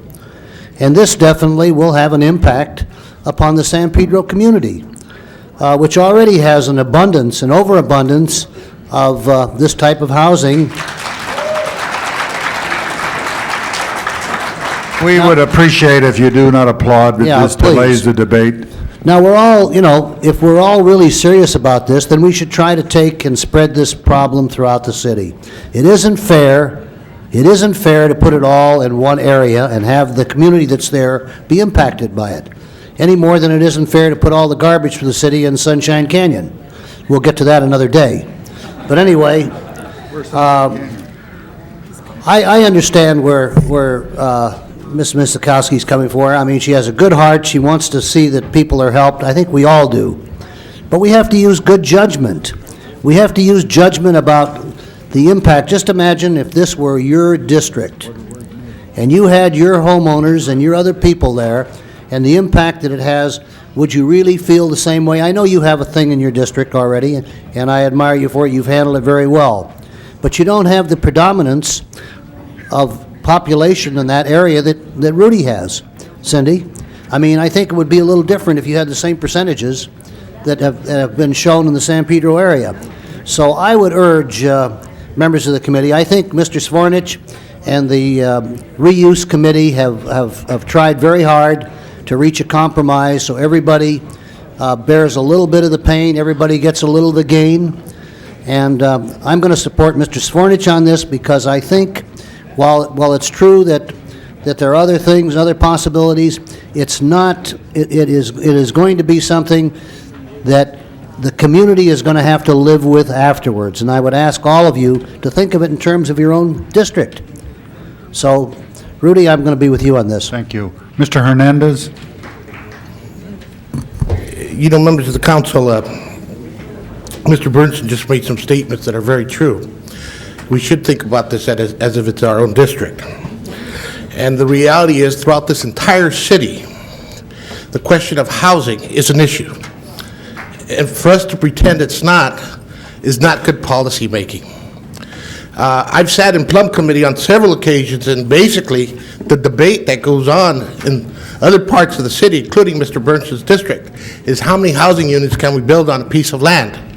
And that is the encroachment of the commercial districts on residential neighborhoods. Now, what I need us to understand, and again, I don't believe I'm going to change anybody's mind. I've sat on this council long enough to understand where people come from and why they do what they do. But what you need to see is the maps, because housing is already there. A community was already there.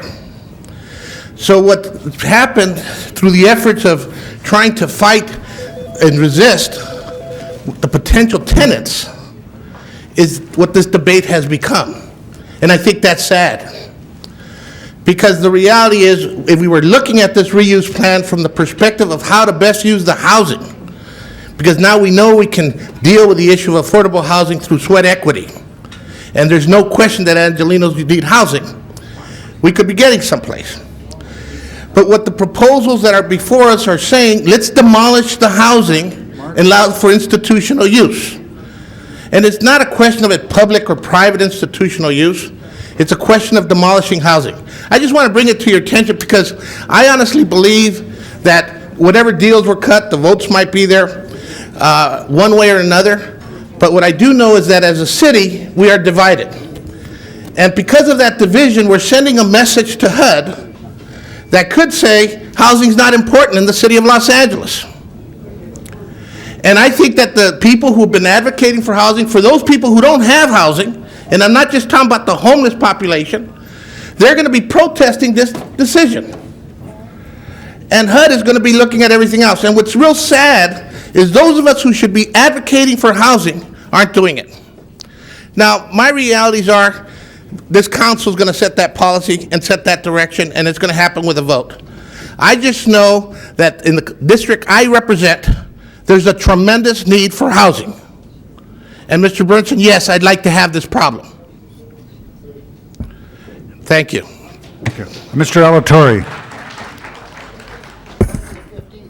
Mr. President and members, you know, whether we agree with the body or not, I think it's insulting when you criticize what private citizens and the decisions that private citizens have attempted to make, recognizing better than anybody else the impacts of the decisions that are going to be made and how they affect them. That to me is insulting.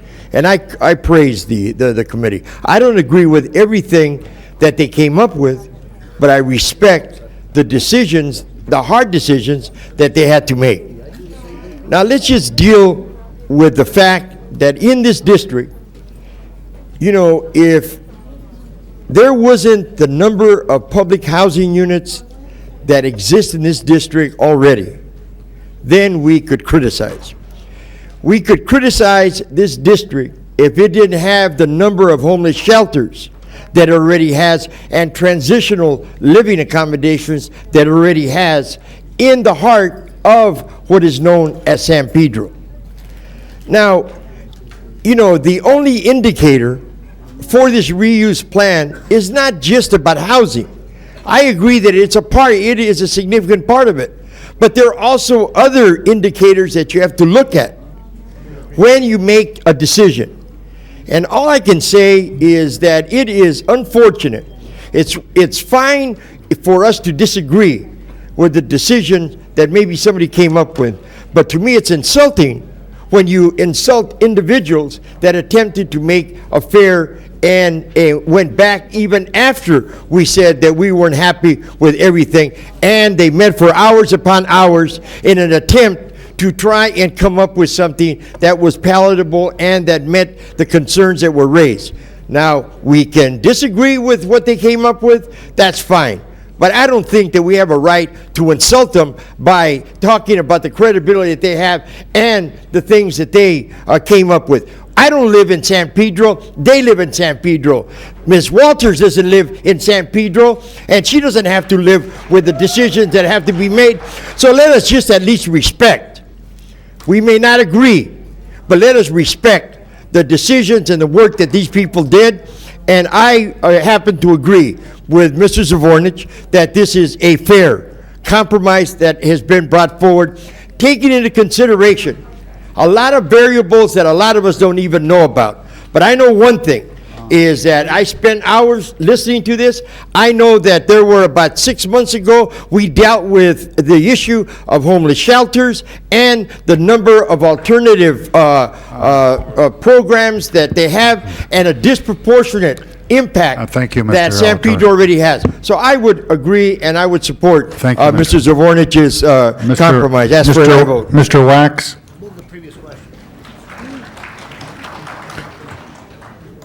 Mr. President, I really wasn't going to speak again today because I spoke my piece last week and expressed my views then of respecting the points of view of both sides, because there really are valid and competing interests, and that I weighed in the end as the most important issue the value of neighborhood empowerment and people determining what they want for their own community as extraordinarily important, and complimented the people for the process they went through.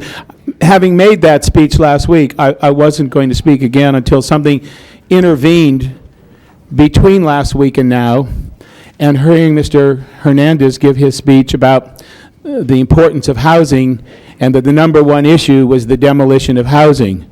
Since the last meeting, when the people here were here, this council, without a whimper, except for Mrs. Walters, to her credit, because she was true to herself, voted to tear down 71 good homes for what? For a Walmart or something like that.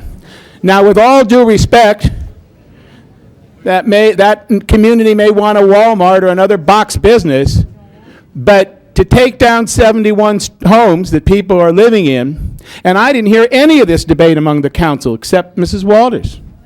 I didn't hear a word on that issue, and two of us voted no on that. I'll take a UCLA research facility and a dormitory for Marymount College and a private school over a Walmart any day in terms of which paying for housing. So, having said that, that doesn't diminish the validity of what Mr. Hernandez says about the housing issue. It simply points out, however, that there is a great inconsistency by the way we approach it, depending upon the dynamics of any particular situation. And I think that the dynamic, at least, that brought about the recommendation in this situation, it was one of the healthiest ones I've seen. It's been open, it's been public, it hasn't been tainted, it is about a genuine discourse on what people want in the community. And at least that process is one we should respect, as opposed to the other processes we respect around here in making some of our other decisions. All right, Ms. Goldberg.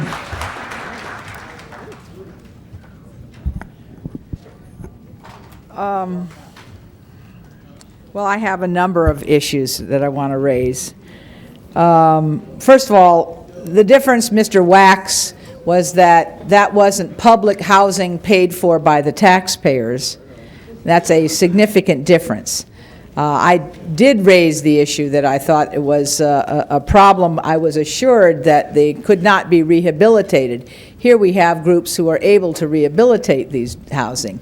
If you don't have people who are able to rehabilitate the housing, then you're going to lose it one way or the other. And it wasn't paid for, that housing wasn't paid for with public funds, which I think is a significant difference as well. But be that as it may, the issues that I have is that whatever number of affordable housing units or low-income housing units remain, I would like to move that we add that they remain as affordable housing units in perpetuity, or at least for the statutory 55 years, because what happens sometimes is you do that and then it changes and then it could become something different. So if that's a friendly amendment to both motions, I'd like to move that. Secondly, 56 units, as I understand it, were awarded via a competitive process to the San Pedro Enterprise Foundation for formerly homeless families. I'm really not sure that we should ask them to compete again for the new proposed 70 units. If there's a competition, I think it should be for the 14 units. And I would move that amendment as well, that if LAHSA if this has already been awarded, they shouldn't have to recompete because the proposal changes. I think that there's probably going to be an extension of time on this, and so I still have many questions to ask about. For example, if you pull 67 units from the 269 proposed in Councilmember Misikowski's motion and add it to the 33 units proposed for first-time home buyers, you have 100 units. I think I agreed long ago, and I spoke last time and said so, that having all of this housing in homeless housing didn't make any sense to me. But if you put more units into affordable housing, and I think you can, and I've heard that Habitat for Humanity said they can rehab up to 100 units, it seems to me that you end up then with a different kind of mix. You end up with people who can afford to, with either sweat equity or otherwise, to buy it. Also, I think that new Economics for Women, New Directions, and SPEC together have indicated that they could make a project viable, again, for affordable housing units. Seems to me like if we choose one or the other today, we're going to preclude knowing whether or not we can really do this in a way that deals with the legitimate objections of a community that doesn't want it all to be homeless housing. I wouldn't have that much homeless housing in my district, but a combination of homeless and affordable housing is a different issue. And if we don't have the answers today, I don't know why we don't ask for this extension and see if we can get some more time. Finally, I didn't realize the quality of this housing until I saw the tape that was brought to my house yesterday, to my office rather, and I am concerned that some of it is just really excellent housing, and it seems to me crazy when we're trying so hard to find affordable housing, leave aside homeless issues. It seems crazy to tear down housing of that type. The Palos Verdes site, I am told, is surrounded entirely by vacant land.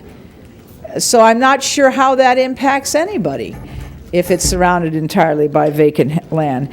I will say one thing that I do know for sure. I cannot support the public paid-for property going to private schools, either the college or the high school, not because I have anything against them, but I just think it's inappropriate for public taxpayer funds to be used in that direction.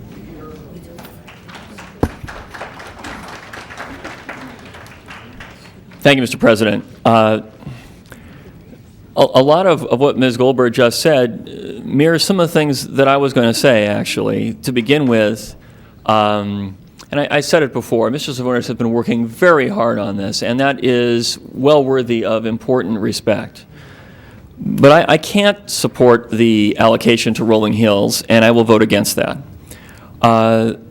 Marymount is also a private institution, but it's also true they're already there, and extracting them from the site would not make any sense. I can support continuing the Marymount commitment there. But I do think that, and I was hoping from my motion last time that we would have gotten toward this direction before. I do think, first, that the argument of overconcentration is a legitimate argument, but that if we were to reallocate between the two categories of the transitional and permanent housing and the home ownership category, the numbers, to elevate the number of homes that would be owned within that mix, so that we end up providing important housing for homeless veterans, but not over-concentrating those numbers within any given jurisdiction, that we can do a lot for the city of Los Angeles. And in that context, and it was in the hope that we could go in that direction the last time that I moved for a further discussion on this, I don't know if there's a motion on the floor to seek the extension to enable that reallocation between those two categories to occur. But if there is not, I will so move. And I will do so. I hope I get a second for that. Thank you, Mr. Hernandez. Because I think there is potential to do better here, to honor the key elements of what the community has been presenting to us, to honor the importance of infusing home ownership and the stability that brings into a very important community in the city of Los Angeles, and honor our commitment that is a collective commitment to assure that particularly veterans have an opportunity to have shelter if they have become homeless. We can do better than where we are. The direction I just described, I think, can provide that for us. An extension is mandatory for us to achieve that goal. So that's my motion, and that's a sense of direction that I would like to accompany the motion, and I hope that that will prevail today, because I think we are missing an opportunity if we merely support the recommendations that have emerged from our colleague, Mr. Savornich.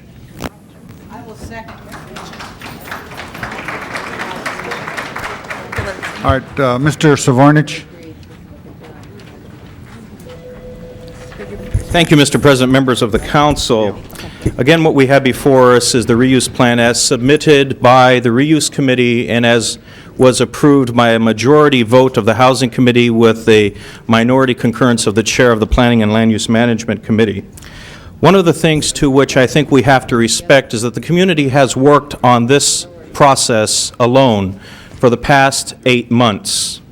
And as I mentioned in my opening comments, they worked very hard over the last 4 days of a few days ago to heed the admonition of the City Council in regards to wanting to go a little bit farther in regards to bringing forth a plan. Now, of course, it didn't go far enough for some of you colleagues, but it is taking a step in the direction which I think warrants your support today. One of the things that the federal government did in putting this law in effect, which is the Base Closure and Realignment Act of 1994 versus the previous McKinney Act, I think could be summarized very simply, is that this law under which we are operating takes into account all of the needs of the community to which we are now making a land use decision. And let me reemphasize that. This is a land use decision. The reason why the law was amended was so that impacts on communities that had military bases or the housing of the military bases over a period of time, that collective impact would not be detrimental to the community. This is the second reuse process that we have undergone in the last 5 years.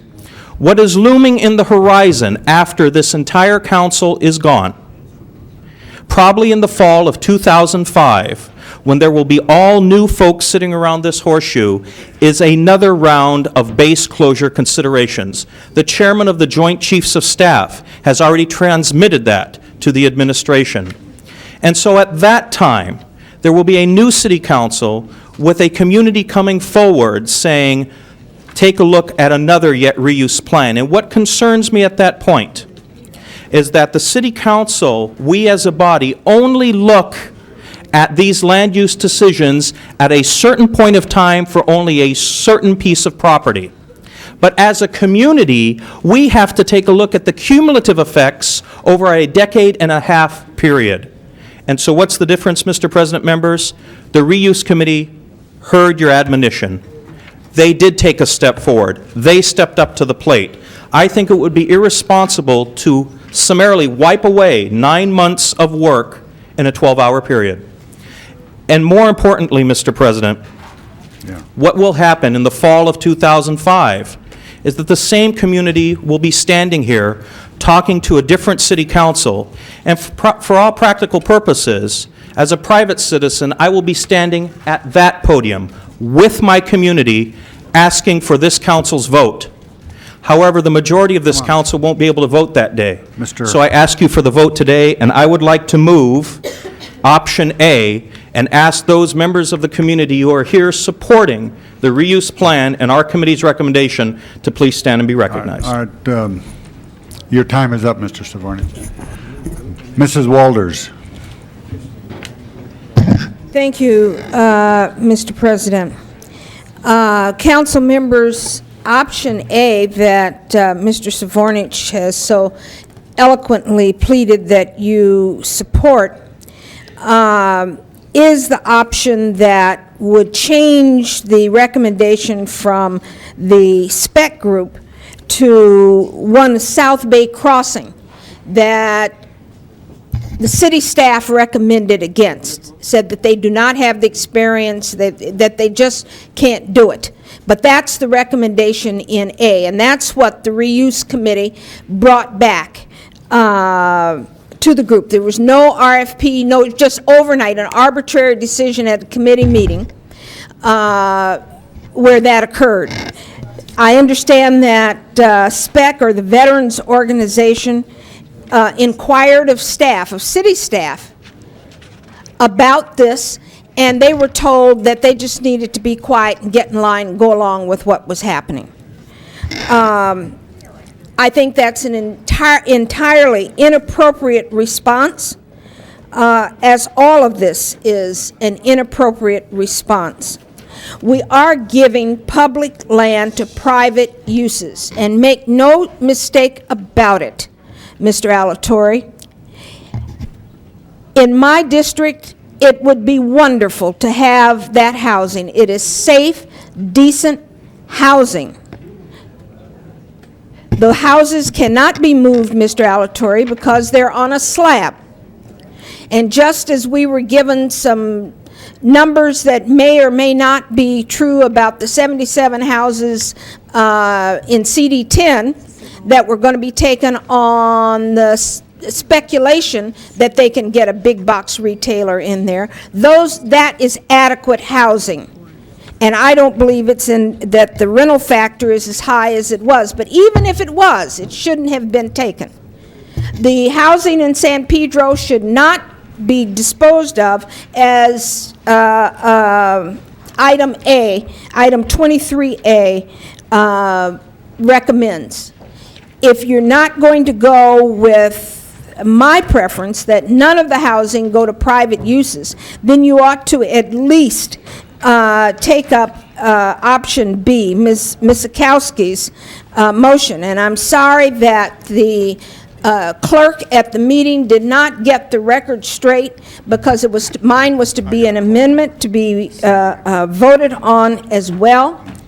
But I see here from the votes today that folks are more interested in caving into option A than they are interested in justice for people without homes who are low income and need decent places to live. This is a sad day for Los Angeles council members.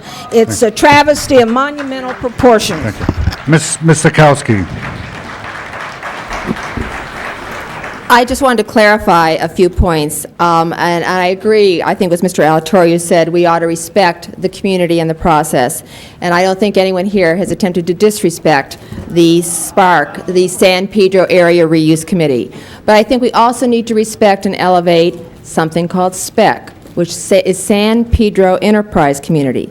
That is also community-based. It is a board of 18 people whose names I have here, 10 of whom are identified as San Pedro residents, San Pedro workers, and the others who are a part of this live in the adjoining communities, just as Spark. Spark is not entirely San Pedro area residents. It's San Pedro and adjoining areas, as is SPEC. So we have had two competing neighborhood organizations offer proposals. I think we ought to respect them both, and my motion attempts to do that.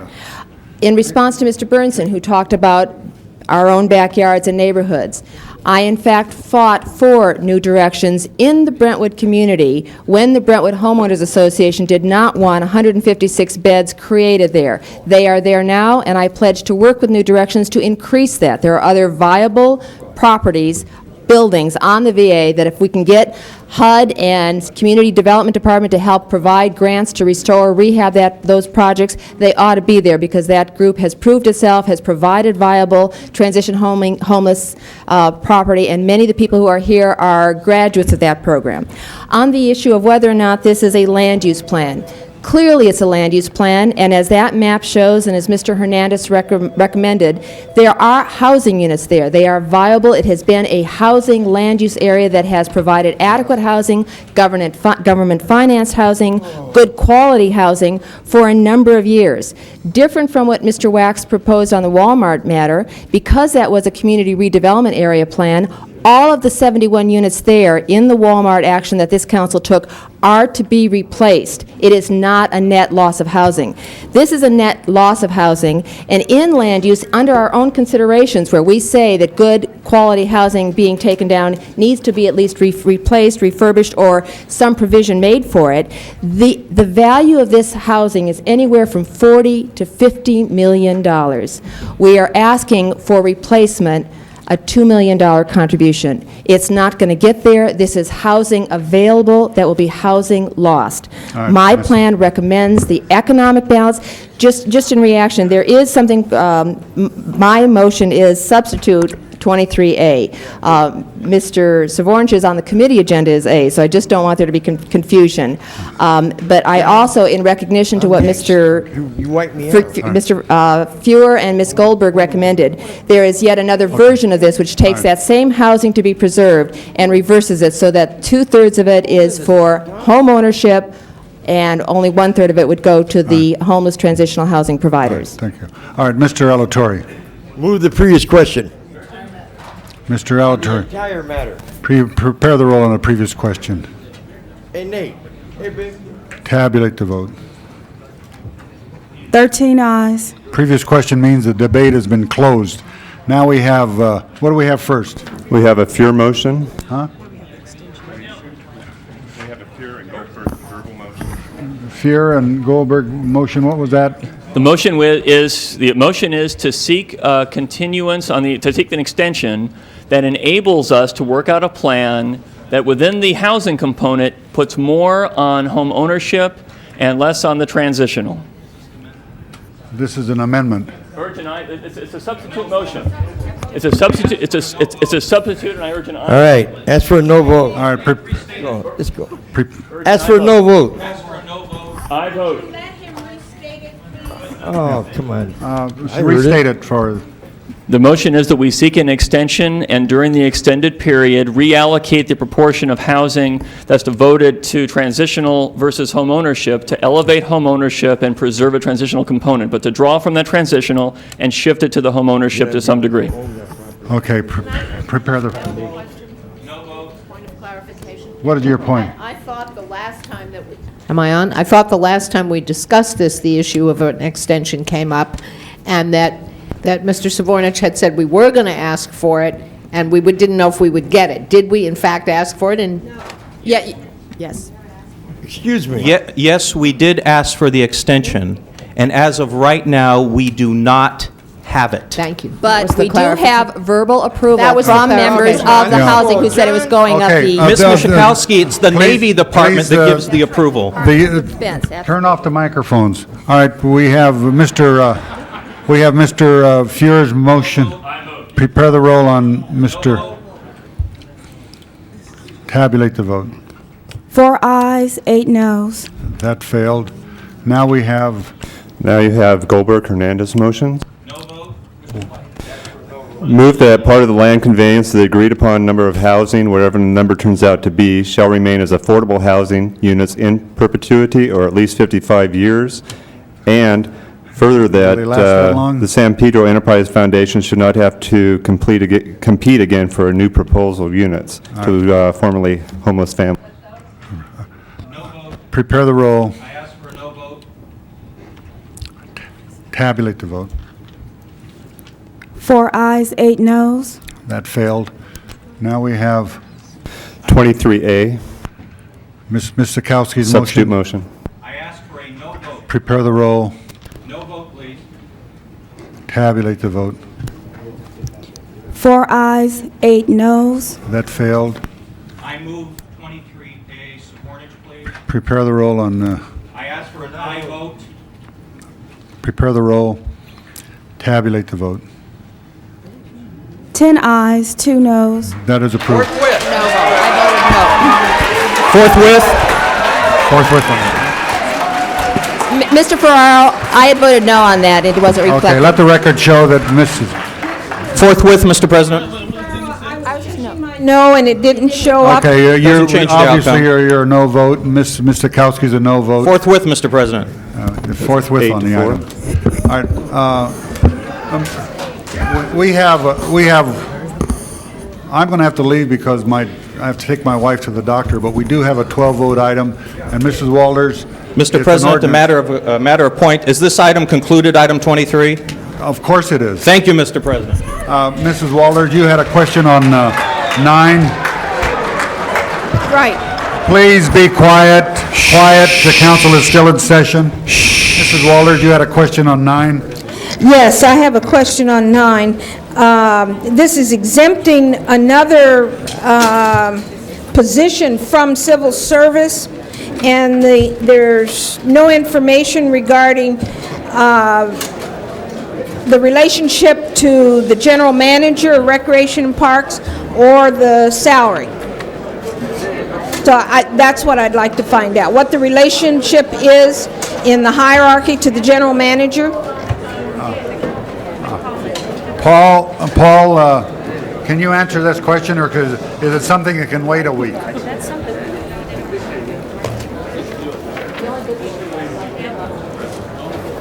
Okay, let's continue until,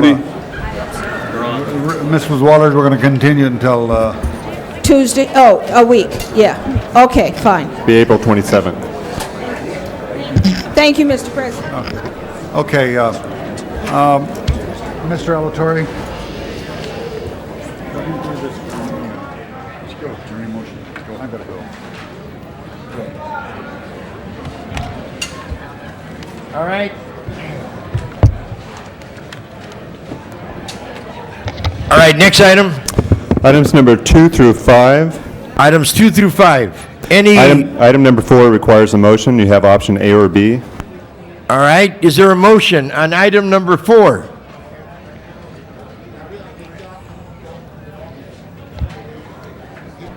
No, I know, we'll get there. No, it's not, no. All right, there's a motion on item number 4, option A. Option A is Yes. Budget and Finance Committee and Public Safety Report. That's Option correct. B is Public Safety Committee. All right, on items 2 to 5, open the row, close the row. 12 ayes. All right, those items will be deemed adopted. Next item. Items number 8 through 21, with the exception of 20, which has been acted on. All right, items 8 through 21, with the exception of 20. Are there any specials? If not, open the row, close the row. 12 ayes. All right, those items will be deemed adopted. Next item. All right, on special 1. Special 1, do you need findings? We need findings. Yes, thank you, Mr. President. Yesterday, the council office met with housing and discovered that the 15% cap, which has to do with the Housing and Community Redevelopment Committees, the city's contract with Congress will create a problem with the payroll as it is now. They'd like to develop an allocation plan. This would suspend the cap for 60 days only. On the findings, open the roll, close the roll.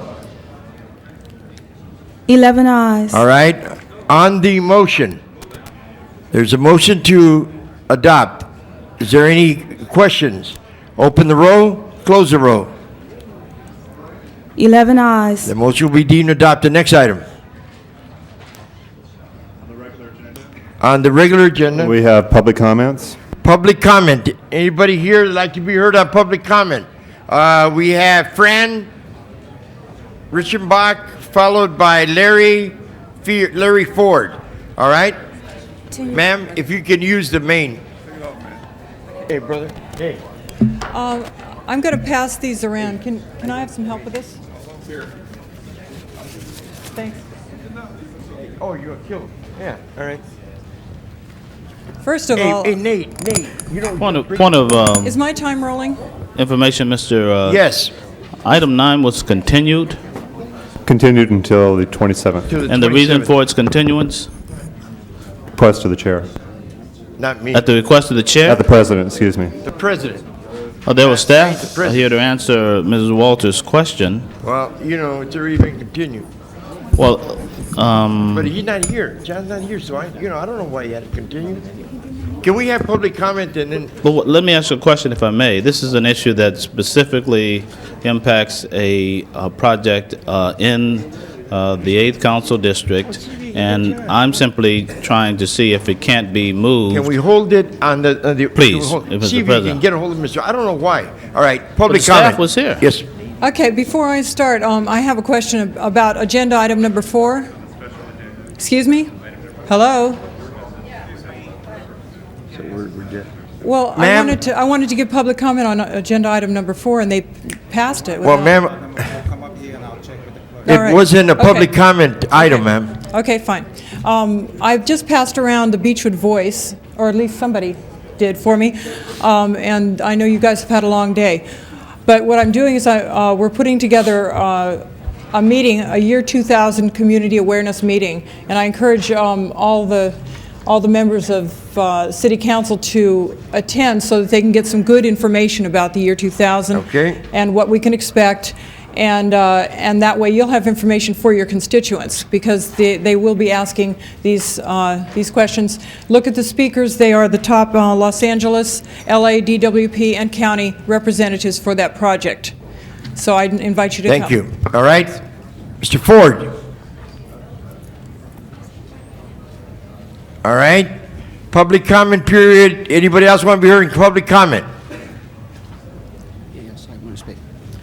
Yes, I originally put in a card don't have it, for item so- number 4. Well, And so because item number 4 was passed by, I wondered if I'd be able to make a public comment at you this can- time. It's not a public hearing, ma'am. It's already been adopted, but you can speak on it if you like. That's what I would like to do. Fine. I would All right. like to request if anything having to do with the brush clearance program, which is item number 4, has been referred to committee. And if there is anyone who could answer that question for me, any member of the council.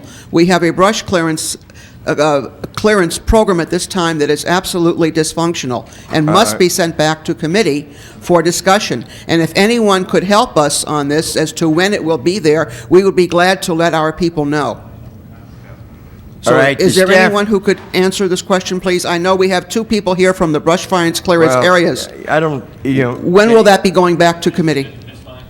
I serve on both public safety and the budget committees, but I don't chair either one. So I don't know when they're going to be recalendared. It's going to be recalendared in those 2 areas. I know there's an effort underway right now to refine the contours of the brush clearance program and then have it go to committee once that refinement has taken place. All right. We'll, if you could give us where to send it, we'll notify you on when it's going to be Well, my heard. card was filled out for item number 4. If you Ma'am, have I'm- it, it's there. Okay, that's fine. We'll notify you. All right. I'm sure that the brush clearance, I can tell you in budget finance, we're not going to hear it until we hear the budget. So we're going to hear it in conjunction with it. So we'll hear it during the time that we hear the fire department budget. And that'll probably be the first, one of the first days that we have public comment. Thank you. All right? All right, anybody else want to be heard in public comment? If not, public comment period is closed. Next item. On the regular agenda, we have item 25, which is a closed session item. Did you wish to hold that in recess? No, we got to do that. We have to. We also have a special agenda with a right. closed session item on it. Well, I want to deal with the special agenda item. Is that the... Special agenda item number 1 are ordinances to be adopted. Well, we're not going to hear the ordinance. There's not 12 members. Is that correct? There is a time limit on this if we can carry it over until the first meeting in the 27th. Then we have to do that because we don't have 12 members and we don't expect 12 members. All right, so we'll hold that over until the first meeting. All right, on the special item, was that item what? Item number 2 and is the closed session item. Item number 1 is the matter we're continuing. All right, item number 1 is continued. Item number 2, we will now go into closed session, so anybody not here on this item, on item number 2, if you could please leave the premises so we can hold our closed session.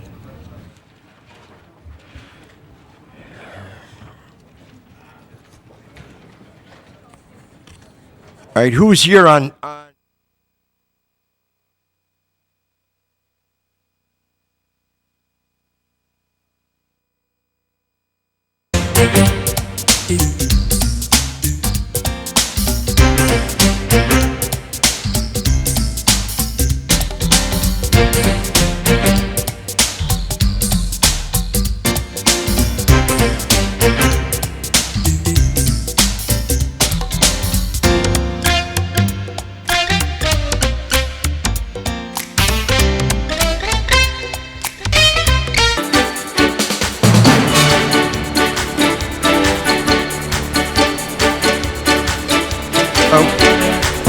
we're back to session. Because of a lack of a quorum, we were unable to proceed. We will proceed to adjourn, but before that, are there any adjourning resolutions? All right, well, everybody please stand. Ms. Galanter, please.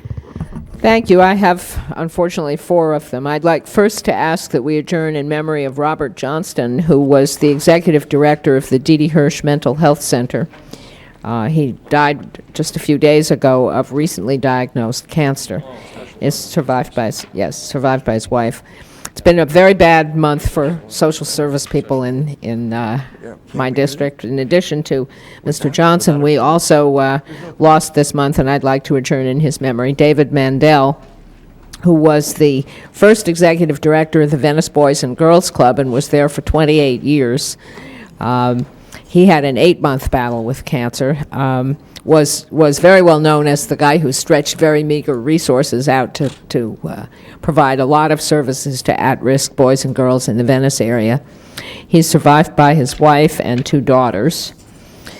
Then I'd like to ask that we also adjourn in memory of Mrs. Faye Whitworth, who was the mother of Teresa Whitworth, a board member of the Westchester LAX Marina Del Rey Chamber of Commerce. And finally, on behalf of Councilmember Goldberg, and I would like to join her in this, I'd like to ask that we adjourn in memory of Joyce Chang, who is survived by her 3 brothers and her mother. One of the brothers is John Chang of the California State Board of Equalization. All right, all members on that. Okay? Any other adjourning resolutions? If not, clerk will call the roll.